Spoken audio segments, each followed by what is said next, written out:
Welcome to news 360. నేను మీ Pavan Krishnamurthy. Welcome to big debate. ఇవాళ చాలా పెద్ద పెద్ద వార్తలే ఉన్నాయి. యూ విల్ విట్నెస్ 14 to 24 ఏం జరిగింది, ఏం జరుగుతుంది అనేది కూడా ప్రేక్షకులు ఇవాళ చూడబోతున్నారు. ముఖ్యంగా రాష్ట్రాల్లో రాజకీయాలు ఎలా ఉన్నాయి, రాజకీయ నాయకులు ఎలా ఉన్నారు, అసలు ఇలాంటి వాళ్ళు రాజకీయాల్లో ఉండొచ్చా ఉండకూడదా అన్న చర్చ కూడా మనం ఈరోజు పెట్టుకోబోతున్నాం. సో ఇవాళ మాజీ ముఖ్యమంత్రి, పులివెందుల ఎమ్మెల్యే, వైఎస్ఆర్సీపీ అధినేత జగన్మోహన్ రెడ్డి గారు ప్రజల్లోకి వచ్చారు.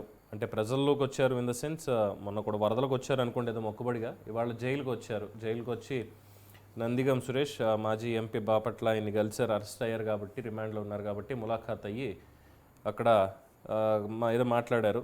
దానికి సంబంధించి వరదల గురించి మాట్లాడారు. అలాగే 4 ఏళ్ల క్రితం పట్టాభి గారు ఏదో అన్నారు అన్నటువంటి పాయింట్, దాని మీద మాట్లాడారు. ఈ మూడు ఒకసారి మనం చూస్తే వాళ్ళు ఉన్నటువంటి వార్త, జగన్మోహన్ రెడ్డి గారు బయటకు వచ్చారు.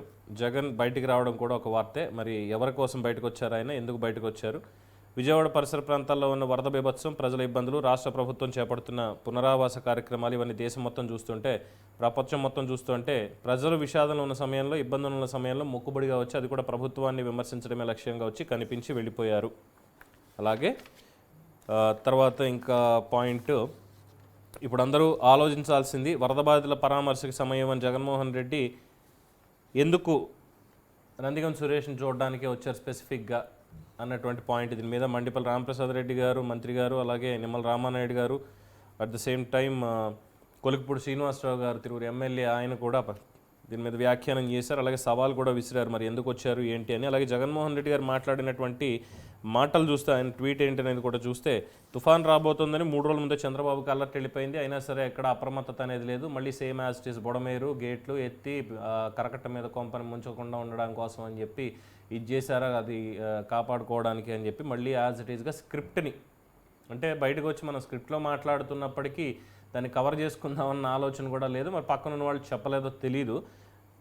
రివ్యూ మీటింగ్ పెట్టలేదు, చంద్రబాబు తప్పిదంతోనే 60 మందికి పైగా చనిపోయారు, నీపై ఎందుకు నెగ్లిజెన్సీ కేసు పెట్టకూడదు చంద్రబాబు అని అనే వ్యాఖ్యానం. అలాగే 4 సంవత్సరాల క్రితం నార్త్ ఇండియాలో ఎక్కువగా స్నేహితులు కానీ మిగతా వాళ్ళు కానీ మాట్లాడుకునేటువంటి ఒక పరిభాషా పదం, అంటే దీనికి వైఎస్ఆర్సీపీకి సంబంధించినటువంటి వాళ్ళు చెప్తారు, కొడాలి నానిగారి భాషలో అదంతా ఏంటంటే మా తీవ్రతని చెప్పడం కోసమే అని చెప్పి.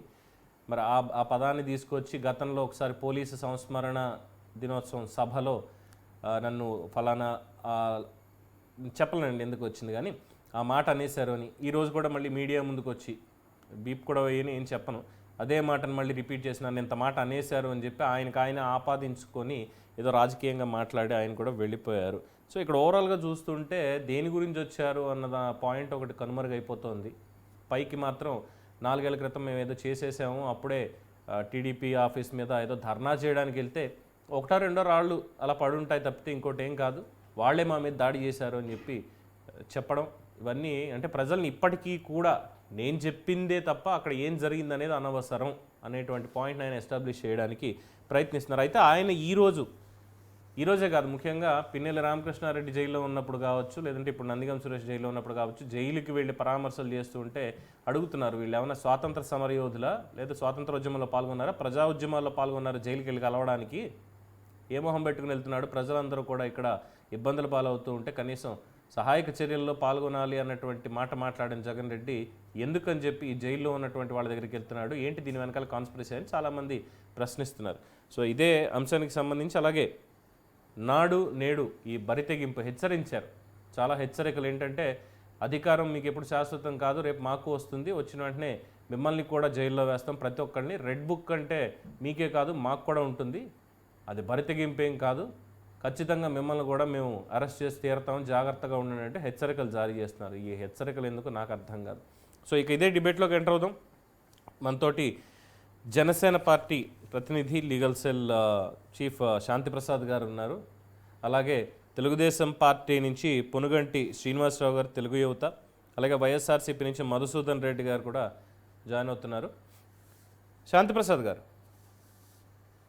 అంటే మాజీ ముఖ్యమంత్రి, ప్రస్తుత పులివెందుల ఎమ్మెల్యే అయినటువంటి వైఎస్ జగన్మోహన్ రెడ్డి ఒక పదాన్ని, నార్త్ ఇండియాలో పరిపాటిగా మాట్లాడేటువంటి ఒక సాధారణమైన పదాన్ని, అది ఆయనకే అన్నారు అని చెప్పి ఆపాదించేసి 1-2 సార్లు ఆ పదాన్ని ఎవరి ముందు చెప్పొచ్చో చెప్పకూడదో కూడా తెలియకుండా ఆ మాట మాట్లాడడం, నన్ను మాత్రమే అన్నారు అని చెప్పి ఎస్టాబ్లిష్ చేసుకోవడం ఎంతవరకు సమంజసం?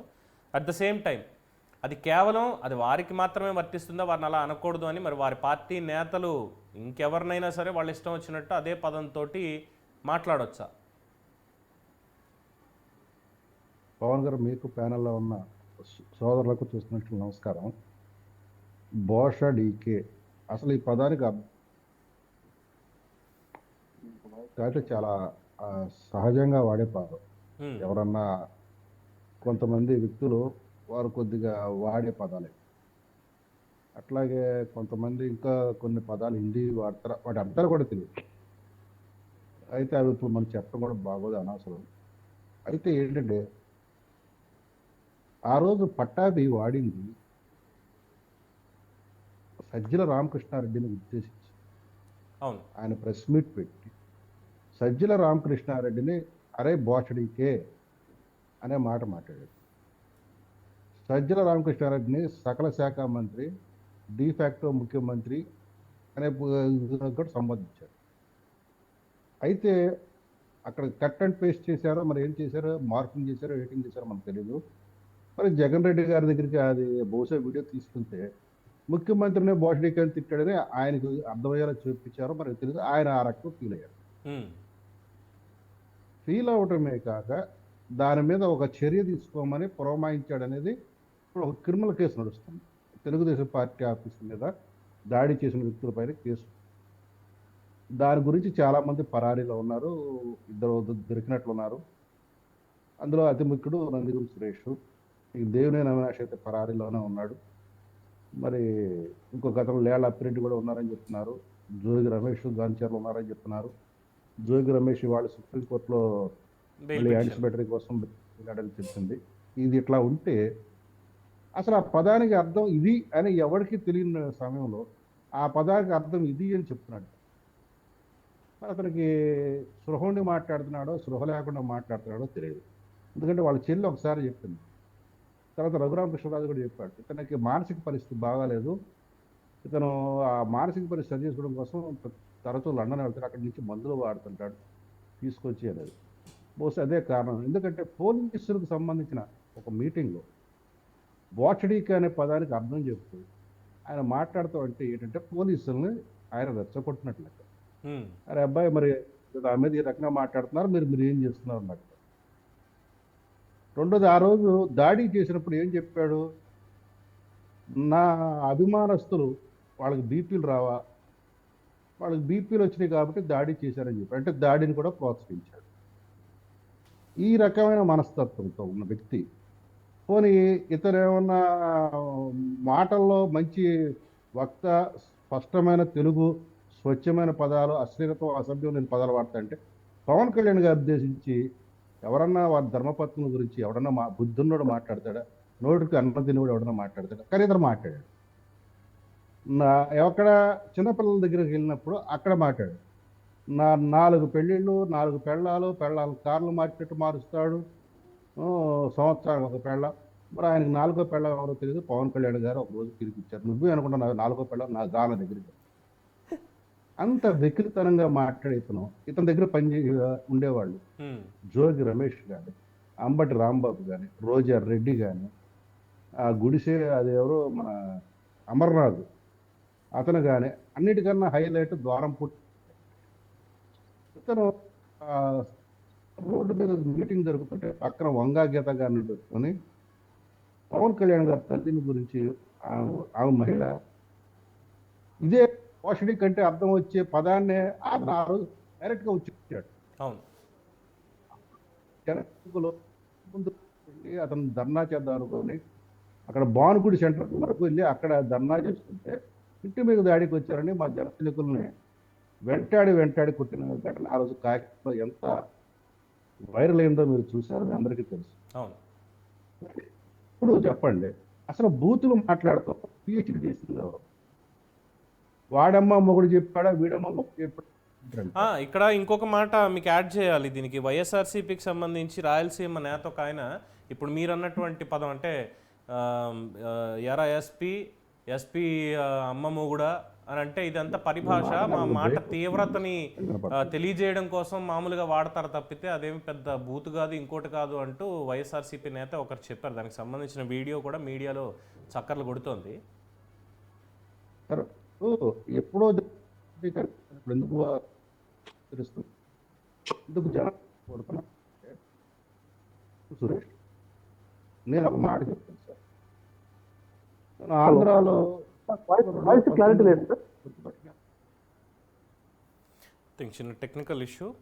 సో ఇక్కడ చెప్పినటువంటిది ముఖ్యంగా ఈ అదే బీడీ అనేటువంటి మాట ఏదైతే ఉందో, నేను దాన్ని మళ్ళీ తీసుకొచ్చి అనవసరంగా చర్చ పెట్టదలుచుకోలేదు. వారు విజ్ఞత ఉండే మాట్లాడారో లేకుండా మాట్లాడారో నాకైతే తెలియదు. మాజీ ముఖ్యమంత్రి స్థాయిలో ఉండి ఆ పదం మరి ఉచ్చరించచ్చా అలాగా అనేది. అండ్ రెండోది, జగన్మోహన్ రెడ్డికి సంబంధించి నేను చాలామందిని నేను క్వశ్చన్ చేశాను. ఏంటండి మాట్లాడితే జగన్మోహన్ రెడ్డి ప్రతిపక్షాలు ఇలాగ విమర్శిస్తున్నాయని, ముఖ్యమంత్రిగా ఉన్నాడు, తుగ్లక్ పాలన అంటున్నారు, మాట్లాడడం రాదంటున్నారు, చూసి కూడా మాట్లాడడం రాదంటున్నారు, ఇలా అంటున్నారంటే లేదండి, చాలామందికి తెలియని విషయం. జగన్మోహన్ రెడ్డికి కొన్ని స్పెషల్ క్వాలిటీస్ ఉన్నాయి. ముఖ్యంగా ఆయనకి ఉన్న విజన్ ఎడ్యుకేషన్ మీద కానీ, హాస్పిటాలిటీ మన వైద్య రంగానికి సంబంధించి కానీ ఆయన నెక్స్ట్ లెవెల్ ఆలోచిస్తాడండి. బట్ అన్ఫార్చునేట్లీ చుట్టుపక్కల ఉన్నటువంటి యంత్రాంగం వల్ల, ఆయన క్వార్టరీ వల్ల కానీ అవి బయటికి రావట్లేదు. మిగతా ఈ అర్థం పర్థం లేనటువంటి మాటలన్నీ బయటకు వస్తున్నాయి. అంటే జగన్మోహన్ రెడ్డికి తెలియక వదిలేసి, సరే మా వాళ్ళందరూ చెప్పారు కదా నమ్మకంగా, దాన్ని ఆచరిద్దామని ఈయన ఫిక్స్ అయిపోయాడా, లేదు ఈయన ఇదే చెయ్యాలి అని చెప్పి పక్కన ఉన్న వాళ్ళందరూ డిసైడ్ చేస్తున్నారా, ఆయన ఏమైనా చట్టంలో ఇరుక్కుపోయాడా, బయటకు వచ్చి ఓన్గా ఆయన మాట్లాడలేడా అన్నటువంటి అనుమానాలు చాలా కలుగుతున్నాయి. ఈ పదం కూడా సజ్జల రామకృష్ణారెడ్డిని ఉద్దేశించి ఆ రోజు పట్టాభి అన్నటువంటి మాట కూడా దాన్ని ఆపాదించి జగన్మోహన్ రెడ్డికి, గో ఇది పదం, దీనికి మీనింగ్ ఇది, నార్త్లో ఇలా అంటారంట, ఇది అన్నది నిన్నే ఇంకెవరిని కాదు అని చెప్పి రెచ్చగొట్టి, ఆహా నన్నంతలాగా మాట అనేసారా, ముఖ్యమంత్రిని నా తల్లిని కూడా ఇంత అంటారా అని చెప్పి ఆయన ఏం చేస్తారో చేసేయండి, అభిమానులకు బీపీ వస్తుంది అన్నట్టుగా ఆయన మాట్లాడడం. ఐ డోంట్ నో, నిజంగా షర్మిల గారి మాటలు ఇందాక శాంతి ప్రసాద్ గారు చెప్పినట్టుగా ఆయన ఏమైనా నిజంగానే ఒకసారి వెళ్ళి వైద్యుల పర్యవేక్షణలో ఉండాలేమో అన్నటువంటి అనుమానాలు చాలామందికి కలుగుతున్నాయి. ప్రసాద్ గారు, పవన్ గారు తర్వాత విశాఖపట్నంలో దాడి జరిగినప్పుడు కూడా అతను ఏం చేశాడు, నేను ఇక్కడ వాళ్ళని ఎవరిని నమ్మను అన్నాడు. ఆ రోజు 2019 ఆంధ్ర పోలీసు అసలు నమ్మనన్నాడు, డాక్టర్లు ఇంకా నమ్మనన్నాడు. మరి 19 నుంచి 24 వరకు వచ్చిన తర్వాత ఇప్పుడు ఏమంటున్నాడు, ఆంధ్ర పోలీసులు చాలా మూర్ఖంగా చట్టాలను మీరి ప్రవర్తిస్తున్నారు, వీరు చట్ట వ్యతిరేకంగా ప్రవర్తిస్తున్నారు, మానవ హక్కులు, ప్రాథమిక హక్కులు, ప్రజాస్వామ్యం అంటూ పచ్చి బూతులు మాట్లాడుతున్నాడు. 19 నుంచి 24 వరకు తాను పాటించిన పచ్చి బూతులను ఇప్పుడు నిర్లజ్జగా మాట్లాడుతున్నాడు. ప్రజాస్వామ్యం అంట, ప్రజాస్వామ్య విలువలంట, హక్కులంట, మానవ హక్కులంట, పౌర హక్కులంట. సరే ఇప్పుడు కన్నా నేల మీదకి వచ్చాడు, ఆనందం. కానీ ఈ మాటలు ఏదైతే ఇవాళ మాట్లాడాడో ఇవన్నీ అసెంబ్లీలో మాట్లాడాలి. అక్కడ కూడా అయిందిగా, అసెంబ్లీలో మాట్లాడాలి. అప్పుడు దానికి ఒక సాధికారికత ఉంది. నువ్వు రోడ్డు మీద కూర్చొని రచ్చబండ దగ్గర కూర్చొని మాట్లాడేవాడికి నీకు తేడా లేకుండా, ఇప్పుడు నువ్వు ఆఫ్టర్ ఒక పులివెందుల ఎమ్మెల్యేవి, నువ్వు ప్రతిపక్ష నేత కూడా కాదు. అసలు ఇప్పుడు ప్రతిపక్ష హోదాను ఎందుకు అడుగుతున్నావు? నీకు డిప్లొమాటిక్ పాస్పోర్ట్ రద్దయింది. ఒక ప్రతిపక్ష నేత హోదా ఉంటే నీకు క్యాబినెట్ రాకుండా కాబట్టి ఆ డిప్లొమాటిక్ పాస్పోర్ట్ కంటిన్యూ అవుతుంది. దానికోసం నువ్వు ప్రతిపక్ష నేత హోదా అడుగుతున్నావు తప్పితే ప్రజల మీద సానుభూతి కోసం, లేదా నువ్వు ఏదో పగలు తీసావనో, లేదా నీకు 40% ఓట్లు వచ్చాడు. మరి 2019 ఎన్నికల్లో కూడా తెలుగుదేశం పార్టీ ఒంటరిగా వెళ్ళినప్పుడు దానికి 40% పైనే వచ్చినాయి ఓట్లు, 23 సీట్లు వచ్చినాయి. మరి నీకు 39.13% సీట్లు ఓట్ల శాతం వచ్చింది 24లో, నీకు వచ్చిన సీట్లు 11 నీతో కలుపుకుంటే. అంటే నువ్వు 10 మందిని ఎక్స్ట్రా తెచ్చుకోగలిగావు ఒక క్రికెట్ టీం మాత్రమే.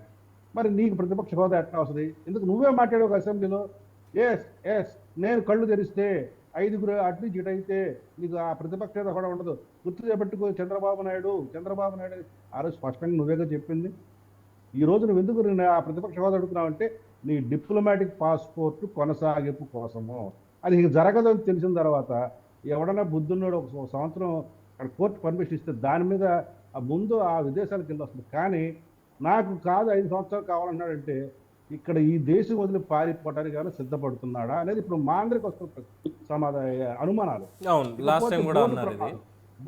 బోటు ప్రమాదం వచ్చినప్పటికీ ఈ రోజు అతను జైల్లో ఉన్నాడు, రేపు ఈ కేసులో కూడా అతను ఎదుర్కొంటే ఎక్కడ నందిగం సురేష్ ఆ బోటు వదలమన్న దాంట్లో జగన్ రెడ్డి పేరు చెప్తాడు అనే భయంతో అతన్ని నా పేరు చెప్పదని బతిమాట కోసం వాళ్ళు వెళ్ళాడా అనే అనుమానం కూడా మాకు కలుగుతున్నాయి. హ్మ్. మాకు అనుమానం కలగడం తప్పే లేదు కదా. నువ్వు బయటకు వచ్చి ఏం మాట్లాడుతున్నావు?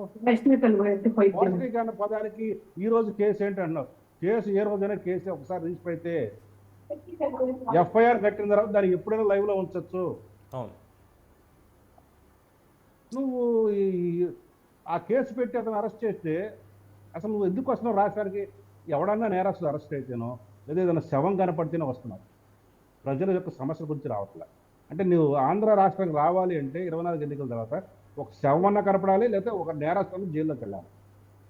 అసలు ఇవన్నీ ఎందుకండి? వీళ్ళందరూ తీసుకుని జైల్లో పడేస్తే ఆడ కూర్చొని అక్కడ అసెంబ్లీ అసెంబ్లీ పెట్టుకుంటారు. ఇప్పుడు వాళ్ళు అడిచారు కదా సీఎం అని, ఆయన అక్కడ సీఎం పాత్ర పడిస్తారు.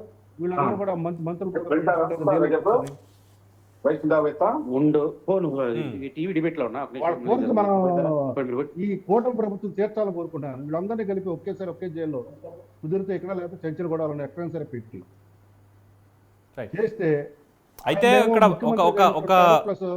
ఇవన్నీ కూడా మనం పరిపాలన పరంగా ప్రసాద్ గారు అధ్యక్షుడు ఎన్నుకుంటారు. ఎస్ ఇవన్నీ పరిపాలన పరంగా లేదంటే అన్ని మనం చూసాం, రాజకీయ పరంగా చూసాం. బట్ ఈ ఒక్క మాట అంటే మళ్ళీ 4 ఏళ్ల క్రితం ముగిసిపోయినటువంటి ఒక దాంట్లో ఈరోజు అరెస్ట్ చేశారు, లేదంటే ఇదన్నారు అదన్నారు అని చెప్పి అన్నటువంటి ఆ మాటను ఏదైతే ఉందో, మరి అప్పుడు జన సైనికులకు బీపీ లేని రాలేదా? అంటే కంపారిటివ్లీ జగన్మోహన్ రెడ్డి గారి కంటే పవన్ కళ్యాణ్ గారికి అభిమాన గణం అనేది చాలా ఎక్కువ. రెండోది ఆయనే చెప్తూ ఉంటారు, కుర్రాళ్ళకి మా వాళ్ళకి ఆవేశం ఎక్కువ. కొంచెం ఆ ఆవేశం కూడా ఎక్కడికి పరిమితం చేసుకున్నారంటే గట్టిగా ఏమైనా స్లోగన్స్ ఇవ్వడాలు, లేదంటే బైక్ ఉన్న సైలెన్సర్లు తీసేసి తిప్పడాలు తప్పితే పెద్దంతగా ఏం చేసేవాళ్ళు కూడా లేరు అని అన్నారు. కంట్రోల్ చేస్తే కంట్రోల్ అయ్యేటువంటి వాళ్ళకి కూడా ఎందుకు బీపీలు రాలేదు మరి అప్పుడు? మాకు వాస్తవంగా అందరికన్నా ఎక్కువ బీపీలు ఉంటాయి. కానీ మాకు 2018 నేను లీగల్ సెల్ హెడ్గా ఉన్నప్పుడు 2019 ఎన్నికల ముందు నేను పవన్ కళ్యాణ్ గారి దృష్టికి వైసీపీ సోషల్ మీడియా వాళ్ళు పెడుతున్న అసహ్యమైన అశ్లీలమైన పోస్టులు తీసుకొని చూపించి, సార్ మన వాళ్ళందరూ జన సైనికులు దీని మీద చాలా ఉద్రిక్తంగా ఉన్నారు, కేసులు పెడదాం అనుకుంటున్నాము, మీరు పర్మిషన్ ఇస్తే అంటే అవన్నీ చూసి తీసి చెత్తబొట్టలో పారేయండి. వాళ్ళు మనకు రెచ్చగొడటానికి మన కాన్సన్ట్రేషన్ దెబ్బతీయడానికి వాళ్ళు చేస్తున్నారు. మనం అసలు వీటి మీద ఫోకస్ చేయదు. మనం కేవలం ఎన్నికలు ప్రజల యొక్క మద్దతు ఎలా సాధించాలి దాన్ని పెడతాము. మన వాళ్ళందరికీ కూడా మీరు చెప్పండి, వీటి మీద స్పందించదని, అసలు వీటిని పట్టించుకోదని. వాడు ఎంత చూసినా కుదిరితే మీరు కేసులు పెట్టండి, కేసులు వాళ్ళు పోలీసులు రిసీవ్ చేసుకోకపోయినా మీరు పట్టించుకోనక్కర్లేదు. మీరు మన ప్రభుత్వం వచ్చినప్పుడు మనం చూద్దాము, వాళ్ళు సరైన గుణపాఠం చట్టబద్ధంగా నేను చెప్దాము అని చెప్పి ఆ రోజు మాకు చెప్పారు. అదే పద్ధతి నేటి కూడా కొనసాగుతుంది. రైట్. లేదా ఒకసారి మాట్లాడండి. దీనికి సంబంధించి ప్రసాద్ గారు, దీనికి సంబంధించి వైఎస్ఆర్సీపీ నుంచి రాష్ట్ర రైతు విభాగ ప్రధాన కార్యదర్శి మధుసూదన్ రెడ్డి గారు ఉన్నారు. వారి అభిప్రాయం కూడా ఒకసారి తీసుకుందాం. మధుసూదన్ రెడ్డి గారు నమస్కారం. Sir, before going to debate questions ఇవన్నీ పక్కన పెడితే, జగన్మోహన్ రెడ్డి గారి మీద మీ అభిప్రాయం ఏంటి? మీ వ్యక్తిగత అభిప్రాయం ఏంటి జగన్మోహన్ రెడ్డి గారి గురించి? సార్, జగన్మోహన్ రెడ్డి అనేటువంటి ఒక వ్యక్తి ప్రజల కోసం, ప్రజా పరిపాలన కోసం పుట్టినటువంటి మహనీయుడు సార్. ఎందుకంటే ఈ రోజు జరుగుతున్నటువంటి ఈ 3 నెలల పాలనలో, ఈ రాక్షస పాలనలో ఏ విధంగా తెలుగుదేశం, నేను బీజేపీ, నేను జనసేన అంటూ విభజించి వైసీపీ వాళ్ళని మాత్రం పక్కకి పెట్టి ఏ విధంగా రాక్షసత్వంగా అక్రమ కేసులు బనాయించాలనేటువంటిది ఈ రోజు పాలన చూస్తున్నారు. గత ప్రభుత్వాల్లో పాలన చూశారు. అదే జగన్మోహన్ రెడ్డి గారి పాలన మీరు ఇంతకు ముందు చూసినట్లయితే రాజకీయాలు అవసరం లేదు, నాకు ఓటు వేయని వ్యక్తి కూడా నా ప్రశ్న మీకు అర్థం కాలేదేమో, మరొక్కసారి రిపీట్ చేస్తాను. నేను ఇక్కడ రాజకీయాలు, పరిపాలన వీటి గురించి నేను అసలు మాట్లాడలేదు, అడగలేదు. నేను అడిగింది మీకు వ్యక్తిగతంగా జగన్మోహన్ రెడ్డి గారి మీద ఉన్నటువంటి అభిప్రాయం ఏంటి? వ్యక్తిగతంగా జగన్మోహన్ రెడ్డి మీద మాకు ఒక నాయకుడిగా, మా నాయకుడిగా మంచి అభిప్రాయం ఉంటుంది ఖచ్చితంగా. ఎందుకంటే ఈ రాష్ట్రంలో ఉన్న ప్రజలందరూ కూడా జగన్మోహన్ రెడ్డి మంచోడే అంటారు. ఎందుకంటే ఈరోజు 40% vote bank, highest party vote bank, ఈ దేశంలోనే 6th లార్జెస్ట్ ఓట్ బ్యాంక్ కలిగినటువంటి పార్టీ వైఎస్ఆర్ కాంగ్రెస్ పార్టీ. ఈ ఓట్స్ అన్ని కూడా జగన్మోహన్ రెడ్డి గారి చరిష్మాతో పడ్డ ఓట్లే. జగన్ గారి మనస్థితి స్థితి, జగన్ గారి మంచి అంకితమయ్యి వాళ్ళకి ప్రభావితం చేసినటువంటి వ్యక్తే. ఈ రోజు మీరు చూసారంటే ప్రతిపక్షంలో ఉన్నటువంటి ప్రతిపక్ష హోదాలో లేనటువంటి జగన్మోహన్ రెడ్డికి జనాలు ఏ విధంగా సంతోషపడాలకు వస్తున్నారు ఒకసారి చూడండి. ఆయన మంచి మనసు కాకుండా ఉంటే ప్రజల యొక్క ఆలోచన విధానాన్ని ప్రజల కోసం ఎదుటిగా ఉన్నటువంటి వ్యక్తి యొక్క బాగోగులు చూసేటువంటి వ్యక్తి కాకుండా అంతమంది ఈ రోజు జగన్ కోసం ఎగబడే పరిస్థితులు. ఒక లీడర్ గా నేను వైఎస్ఆర్ కాంగ్రెస్ ఒక లీడర్ గా నేను చెప్పేది ఏంటంటే జగన్మోహన్ రెడ్డి గారు వైఎస్ఆర్ కాంగ్రెస్ పార్టీ లీడర్స్ ను కూడా పక్కన పెట్టి ప్రజా సంక్షేమం కోసం బతికెట్టారు. ఆయన పర్సనల్ జీవితాలకు వెళ్తే ఎక్కడ కానీ ఒక మార్పు లేనటువంటి ఒక చిన్న డాట్ లేనటువంటి ఒక white paper sir Jaganmohan Reddy గారు. ఎక్కడ కానీ ఆయన అక్రమాలు అన్యాయాలు ఇప్పుడు ఆయన పైనటువంటి కేసులు కూడా ఆ రోజు కాంగ్రెస్ పార్టీ సుమోటోగా తీసుకొని ఏ ఒక్కరికి కూడా నాకు జగన్మోహన్ రెడ్డి అన్యాయం చేశాడు మీద వద్దులేండి. కేసుల సబ్జెక్ట్ మనం వెళ్ళొద్దు, మనం దాన్ని టచ్ చేయొద్దు. ఇక్కడ జగన్మోహన్ రెడ్డి వ్యక్తిత్వం గురించి మీ దగ్గర నుంచి తెలుసుకోవాలని ఒక పాయింట్ అయితే ఇప్పుడు డిబేట్లోకి వెళ్తే, జగన్మోహన్ రెడ్డి ఓడిపోవడానికి మీరు చెప్పింది చూస్తే ప్రజల కోసం ప్రజల సంక్షేమం కోసం కష్టపడేటువంటి వ్యక్తి జగన్మోహన్ రెడ్డి అయినప్పుడు నిర్ణయాలు కూడా అలాగే తీసుకున్నప్పుడు ఆయన తీసుకున్న నిర్ణయాల్లో మైనసా, లేదంటే జగన్మోహన్ రెడ్డి పక్కన పెట్టుకున్నటువంటి మీ పార్టీ నేతలు సలహాదారులు వీళ్ళు చేసినటువంటి అఘాయిత్యాలు వీళ్ళు చేసినటువంటి అన్యాయాలు అక్రమాలు వీటి వల్ల జగన్మోహన్ రెడ్డి ఓడిపోయి 11కి మిగిలాడంటారా?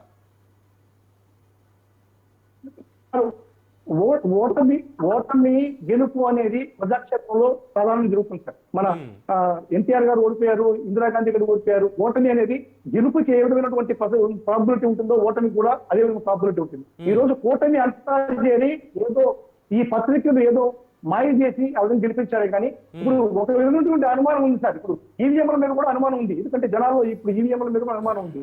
జగన్మోహన్ రెడ్డి ఓడిపోవడం అని చెప్పని ప్రతి ఒక్కరు నువ్వు ఎవరికయ్యా ఓటేసావంటే వైసీపీకి అంటున్నారు, నువ్వు ఎవరికయ్యా ఓటేసావంటే వైసీపీకి అంటున్నారు. ఈ రోజు జగన్మోహన్ రెడ్డి ఓడిపోవడానికి ఏ కారణం ఉన్నారు నాకు దృష్టిలో అయితే అంటే దానికి సాక్ష్యాలు ఆధారాలు లేవు. కానీ ఈవీఎంలు కూడా ఒక ప్రధాన కారణం. ఈవీఎంలు ఈ రోజు చూడండి 46 లక్షల ఓట్లు 12.56% ఓట్ బ్యాంక్ పోలైన ఓట్ల కన్నా ఎక్కువ లెక్కించడం అనేది ఇది ఎక్కడ మీరు సాధ్యమవుతుంది చెప్పండి. ఈ ఒక పాయింట్ కాదు, ఒకవేళ ఈ పాయింట్ మీరు చెప్పింది నిజమనే అనుకుందాం, ఒక క్షణం నిజమనే అనుకుందాం. 2019 ఎన్నికల్లో కూడా మరి ఇదే రకమైనటువంటిది ఈవీఎంల మీదే వచ్చింది. అప్పుడు మరి జగన్మోహన్ రెడ్డి గారు బయటకు వచ్చి ప్రజలకు చెప్పినటువంటి మాట 85% మంది ప్రజలు స్వచ్ఛందంగా బయటకు వచ్చి ఓట్లు వేస్తే మళ్ళీ ఇప్పుడు ఈవీఎంలను శంకించడం, వాళ్ళు ఓట్లు వేసిన నిబద్ధతను శంకించడం తప్పు కదా అని చెప్పి జగన్మోహన్ రెడ్డి గారే అన్నారు. మరి ఆయన అన్న మాటకి వ్యతిరేకంగా ఈరోజు మళ్ళీ ఆయన మాట్లాడాల్సి వస్తుంది ఈవీఎంల మీద అనుమానం అని. మరి దేన్ని కరెక్ట్ అనుకోవాలి సార్? ఇప్పుడు అనుమానం అంటే ఇప్పుడు జగన్మోహన్ రెడ్డికి వచ్చి ఓట్లు వేసిందైతే వాస్తవం సార్ ప్రజలు. మరి ఆ రోజు తెలుగుదేశం పార్టీకి కూడా ఓటేసింది కూడా వాస్తవమే కదా. ఏ రోజు సార్? 2019 ఎన్నికల్లో మీరు అనుకున్నంత తప్పుడు పరిపాలన అయితే ఏం జరగలేదు. 14 నుంచి 19 వరకు కూడా 2019లో ఎన్ని ఓట్లు ఎక్స్ట్రా వచ్చాయి? మామూలుగా సాధారణంగా ఒక 1-2% ఎక్స్ట్రా లెస్ రావడం సహజం. కానీ 12.54% ఓట్ బ్యాంక్ ఎక్కువగా రావడం అనేది అది ఈ పోలింగ్ కి అనుమానం కలిగించట్లేదు సార్ మీకు? లేదు, డెఫినెట్ గా మీరు అన్న పాయింట్ అదే, నేను మీరు అన్నదే చెప్తున్నా. మధుసూదన్ రెడ్డి గారు నాకు ప్రశ్న వేస్తానండి. చెప్పండి. ఇప్పుడు ఓటు వేసిన తర్వాత బయటకు వచ్చి చెప్పిన మాట వాస్తవం అనుకుంటున్నారా? ఏమో మళ్ళీ జగన్ రెడ్డి ప్రభుత్వం ఏమో మనం తెలుగుదేశానికి వేసినా లేదా కూటమికి వేసినా మళ్ళీ జగన్ రెడ్డి వస్తే మనల్ని ఇబ్బందులు పెడతాడేమో అని అబద్ధం చెప్పుండొచ్చు. మీకే ఓటేసాను అది పట్టుకొని దాన్ని ప్రామాణికంగా తీసుకొని ఈ ఈవీఎంలుగా ఓట్లు అది ఒక పాయింట్. జనసేన నేత ప్రసాద్ గారు అనుకుంటా మీకు ఆ మాత్రం ఓటింగ్ కొంతమంది ఉన్నారు మిమ్మల్ని.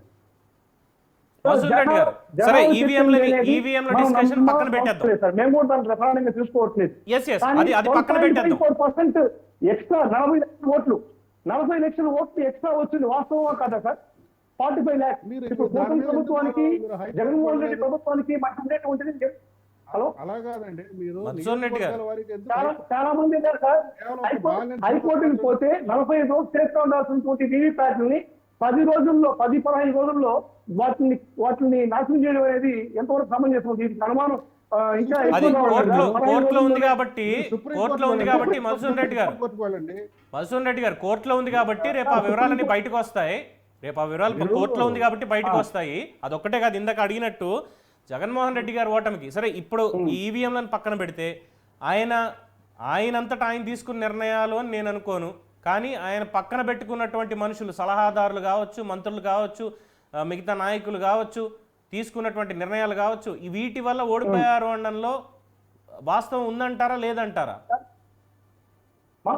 మా పార్టీలో నిర్ణయాలన్నీ జగన్మోహన్ రెడ్డికి తెలియకుండా ఏం జరగదు సార్. పరిపాలన అంతా కూడా జగన్మోహన్ రెడ్డి సమక్షంలోనే పరిపాలన జరిగింది. ఏం మాట్లాడినా కూడా తెలుస్తుందా? నాకు తెలిసి జగన్మోహన్ రెడ్డి ఎక్కడ గాని ప్రభుత్వ పరంగా, ప్రభుత్వ పాలనా పరంగా ఎక్కడ గానీ తప్పులు చేయలేదని మేము అనుకుంటున్నాం. ఎందుకంటే ఆయన సంక్షేమ ఫలాలు కానీ, ఆయన అందించినటువంటి ప్రభుత్వ సంక్షేమ ఫలాలు, సంక్షేమ విధానాలు, డెవలప్మెంట్ కానీ ఎవ్రీథింగ్ అన్ని కూడా జగన్మోహన్ రెడ్డి కన్సర్న్లోనే జరిగాయి.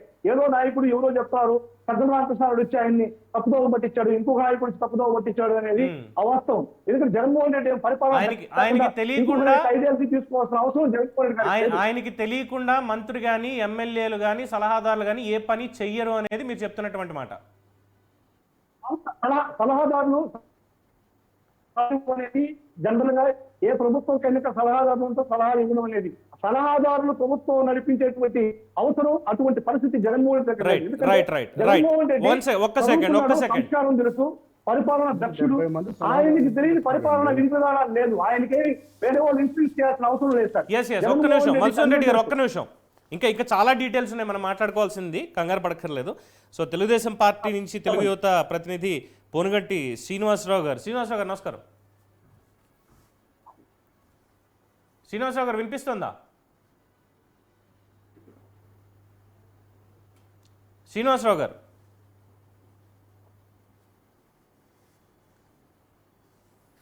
ఐ థింక్ జాయిన్ అవుతారు. ఒక్కసారి శ్రీనివాసరావు గారి అభిప్రాయం కూడా చూడాలంటే మధుసూదన్ రెడ్డి గారి మాటల మా ప్రకారం ఏ నిర్ణయం అయినా సరే, ఏ మాట బయట మాట్లాడినా సరే, ఏం చేసినా సరే జగన్మోహన్ రెడ్డికి తెలియకుండా ఏది జరగదు అనేది ఆయన చెప్తున్నటువంటి అంశం.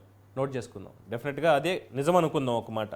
ఎందుకంటే ఇంకా చాలా విషయాలు ఉన్నాయి, మొత్తం 2014 నుంచి కూడా ఉన్నటువంటి విషయాలు ఒక్కసారి బయటకు చెప్తే మరి వారు ఏమంటారు అనేది కూడా తెలుసుకోవాలి. బిఫోర్ దట్ శ్రీనివాసరావు గారి అభిప్రాయం కూడా తెలుసుకోవాలి. కాబట్టి మరి ఇప్పుడు ప్రజలు వరదల్లో ఇబ్బంది పడుతూ ఉన్నప్పుడు ఎక్కడికక్కడ ఇటు గోదావరి జిల్లాలు కావచ్చు, అటు విశాఖ దగ్గర కావచ్చు, ఇటు విజయవాడ కృష్ణా జిల్లాలో కేవలం సింగ్ నగర్ దగ్గరకి మాత్రమే ఒక 2 గంటల పాటు వచ్చి వెళ్ళిపోవడం, ₹1 కోటి ప్రకటించారు. మరి ఆ ₹1 కోటి ఏ విధంగా వరద బాధితులు ఖర్చు చేస్తారో అన్నటువంటి దాని మీద మరి ఇప్పటివరకు ఏమైనా భేటీ నేతలతో అయిందో లేదో కూడా తెలియదు. ఒక పడవలకు సంబంధించి రాజకీయాలు చేస్తున్నారు, ఇదేం మాట్లాడుతున్నారు, అబద్ధాలని చెప్తున్నారు, ఏం చెప్పాలి అర్థం కానటువంటి పరిస్థితి. నేను ఇందాక చెప్పినట్టుగా ఆయనకున్నటువంటి ఒక వివేకం కావచ్చు, ఆయనకున్నటువంటి ఆలోచన సరళి కావచ్చు, ఆయన ఏం చేద్దాం అనుకుంటున్న దాని మీద క్లారిటీ కావచ్చు, దీనికి వైఎస్ఆర్సీపీలో ఉన్నటువంటి మిగతా నాయకులు ఎవరు సరైనటువంటి సపోర్ట్ ఇవ్వలేదు అని మనం అంటుంటే, లేదు మొత్తం అన్నీ జగన్మోహన్ రెడ్డికి తెలియకుండా ఇది జరగదు, తెలిసే జరుగుతున్నాయి అని చెప్పి మధుసూదన్ రెడ్డి గారు ఆయన చెప్తున్నారు. ఒకసారి 2014 నుంచి ఏం జరిగింది ఏంటి అన్నటువంటివి ఒకసారి చెప్తే మరి ఆయన వీటికి ఒప్పుకుంటారా? ఒప్పుకుని ఎస్ ఇవన్నీ మేం చేసినవే, దీనివల్లే మాకు 2019లో మాకు అధికారం వచ్చింది, 2024లో అధికారం పోయింది అనేది వారు చెప్తారా? ఎందుకంటే ఇవి కొన్ని మెయిన్ ఇంపార్టెంట్ పాయింట్స్ మాత్రమే నేను ఈరోజు ప్రజల ముందు పెట్టదలుచుకున్నాను. ఇది 2014-19 మధ్యన జరిగినటువంటి కొన్ని ఇంపార్టెంట్ ఇన్సిడెంట్స్. ఎన్నికలు అయిపోయాయి, ప్రభుత్వం వచ్చింది, ఆ రోజు కూటమి ప్రభుత్వం వచ్చింది. ప్రభుత్వం వచ్చిన 6 నెలలకో ఎప్పుడో గవర్నర్ బంగ్లా ముందు ప్రెస్ మీట్ పెట్టి గంటలో ప్రభుత్వాన్ని కూలగొడతా, ఒక గంటలో ప్రభుత్వాన్ని కూలగొడతా, ఇది ఆయన చేసిన వ్యాఖ్య. తర్వాత ప్రభుత్వంలో అధికారులు ప్రసాద్ గారు అదండి. సో 35 మంది కమ్మ డిఎస్పీలు, పోలీసుల పదోన్నతుల్లో 35 మంది కమ్మ డిఎస్పీలే ఉన్నారు అని చెప్పి గవర్నర్ గారికి రిప్రజెంటేషన్. అమరావతి కాదు, కమ్మరావతి, భ్రమరావతి, అందులో 3 షెడ్యూల్డ్ నియోజకవర్గాలు ఉన్నాయి. 34,000 ఎకరాలు, 29,000 మంది రైతులు ఇచ్చారు. దాంట్లో దాదాపుగా ఉన్నది మెజారిటీ దళితులే ఉన్నారు. అయినా సరే అది కమ్మ సామాజిక వర్గం పేరుతో కమ్మరావతి అయిపోయింది, భ్రమరావతి అయిపోయింది.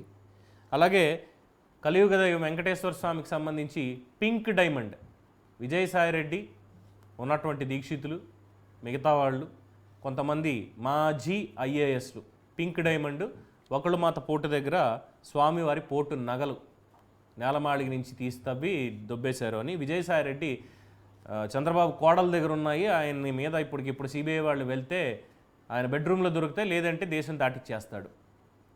చిన్నబాబు చిరుతిండి 25 లక్షలు విశాఖపట్నంలో పరువు నష్టం ఎదుర్కొంటున్నారు. ముఖ్యమంత్రిని చెప్పులతో కొట్టి చచ్చేదాకా కొట్టి చంపాలి. ముఖ్యమంత్రిని నడి రోడ్డు మీద కాల్చి చంపినా తప్పులేదు, ఉరి తీయాల్సిందే.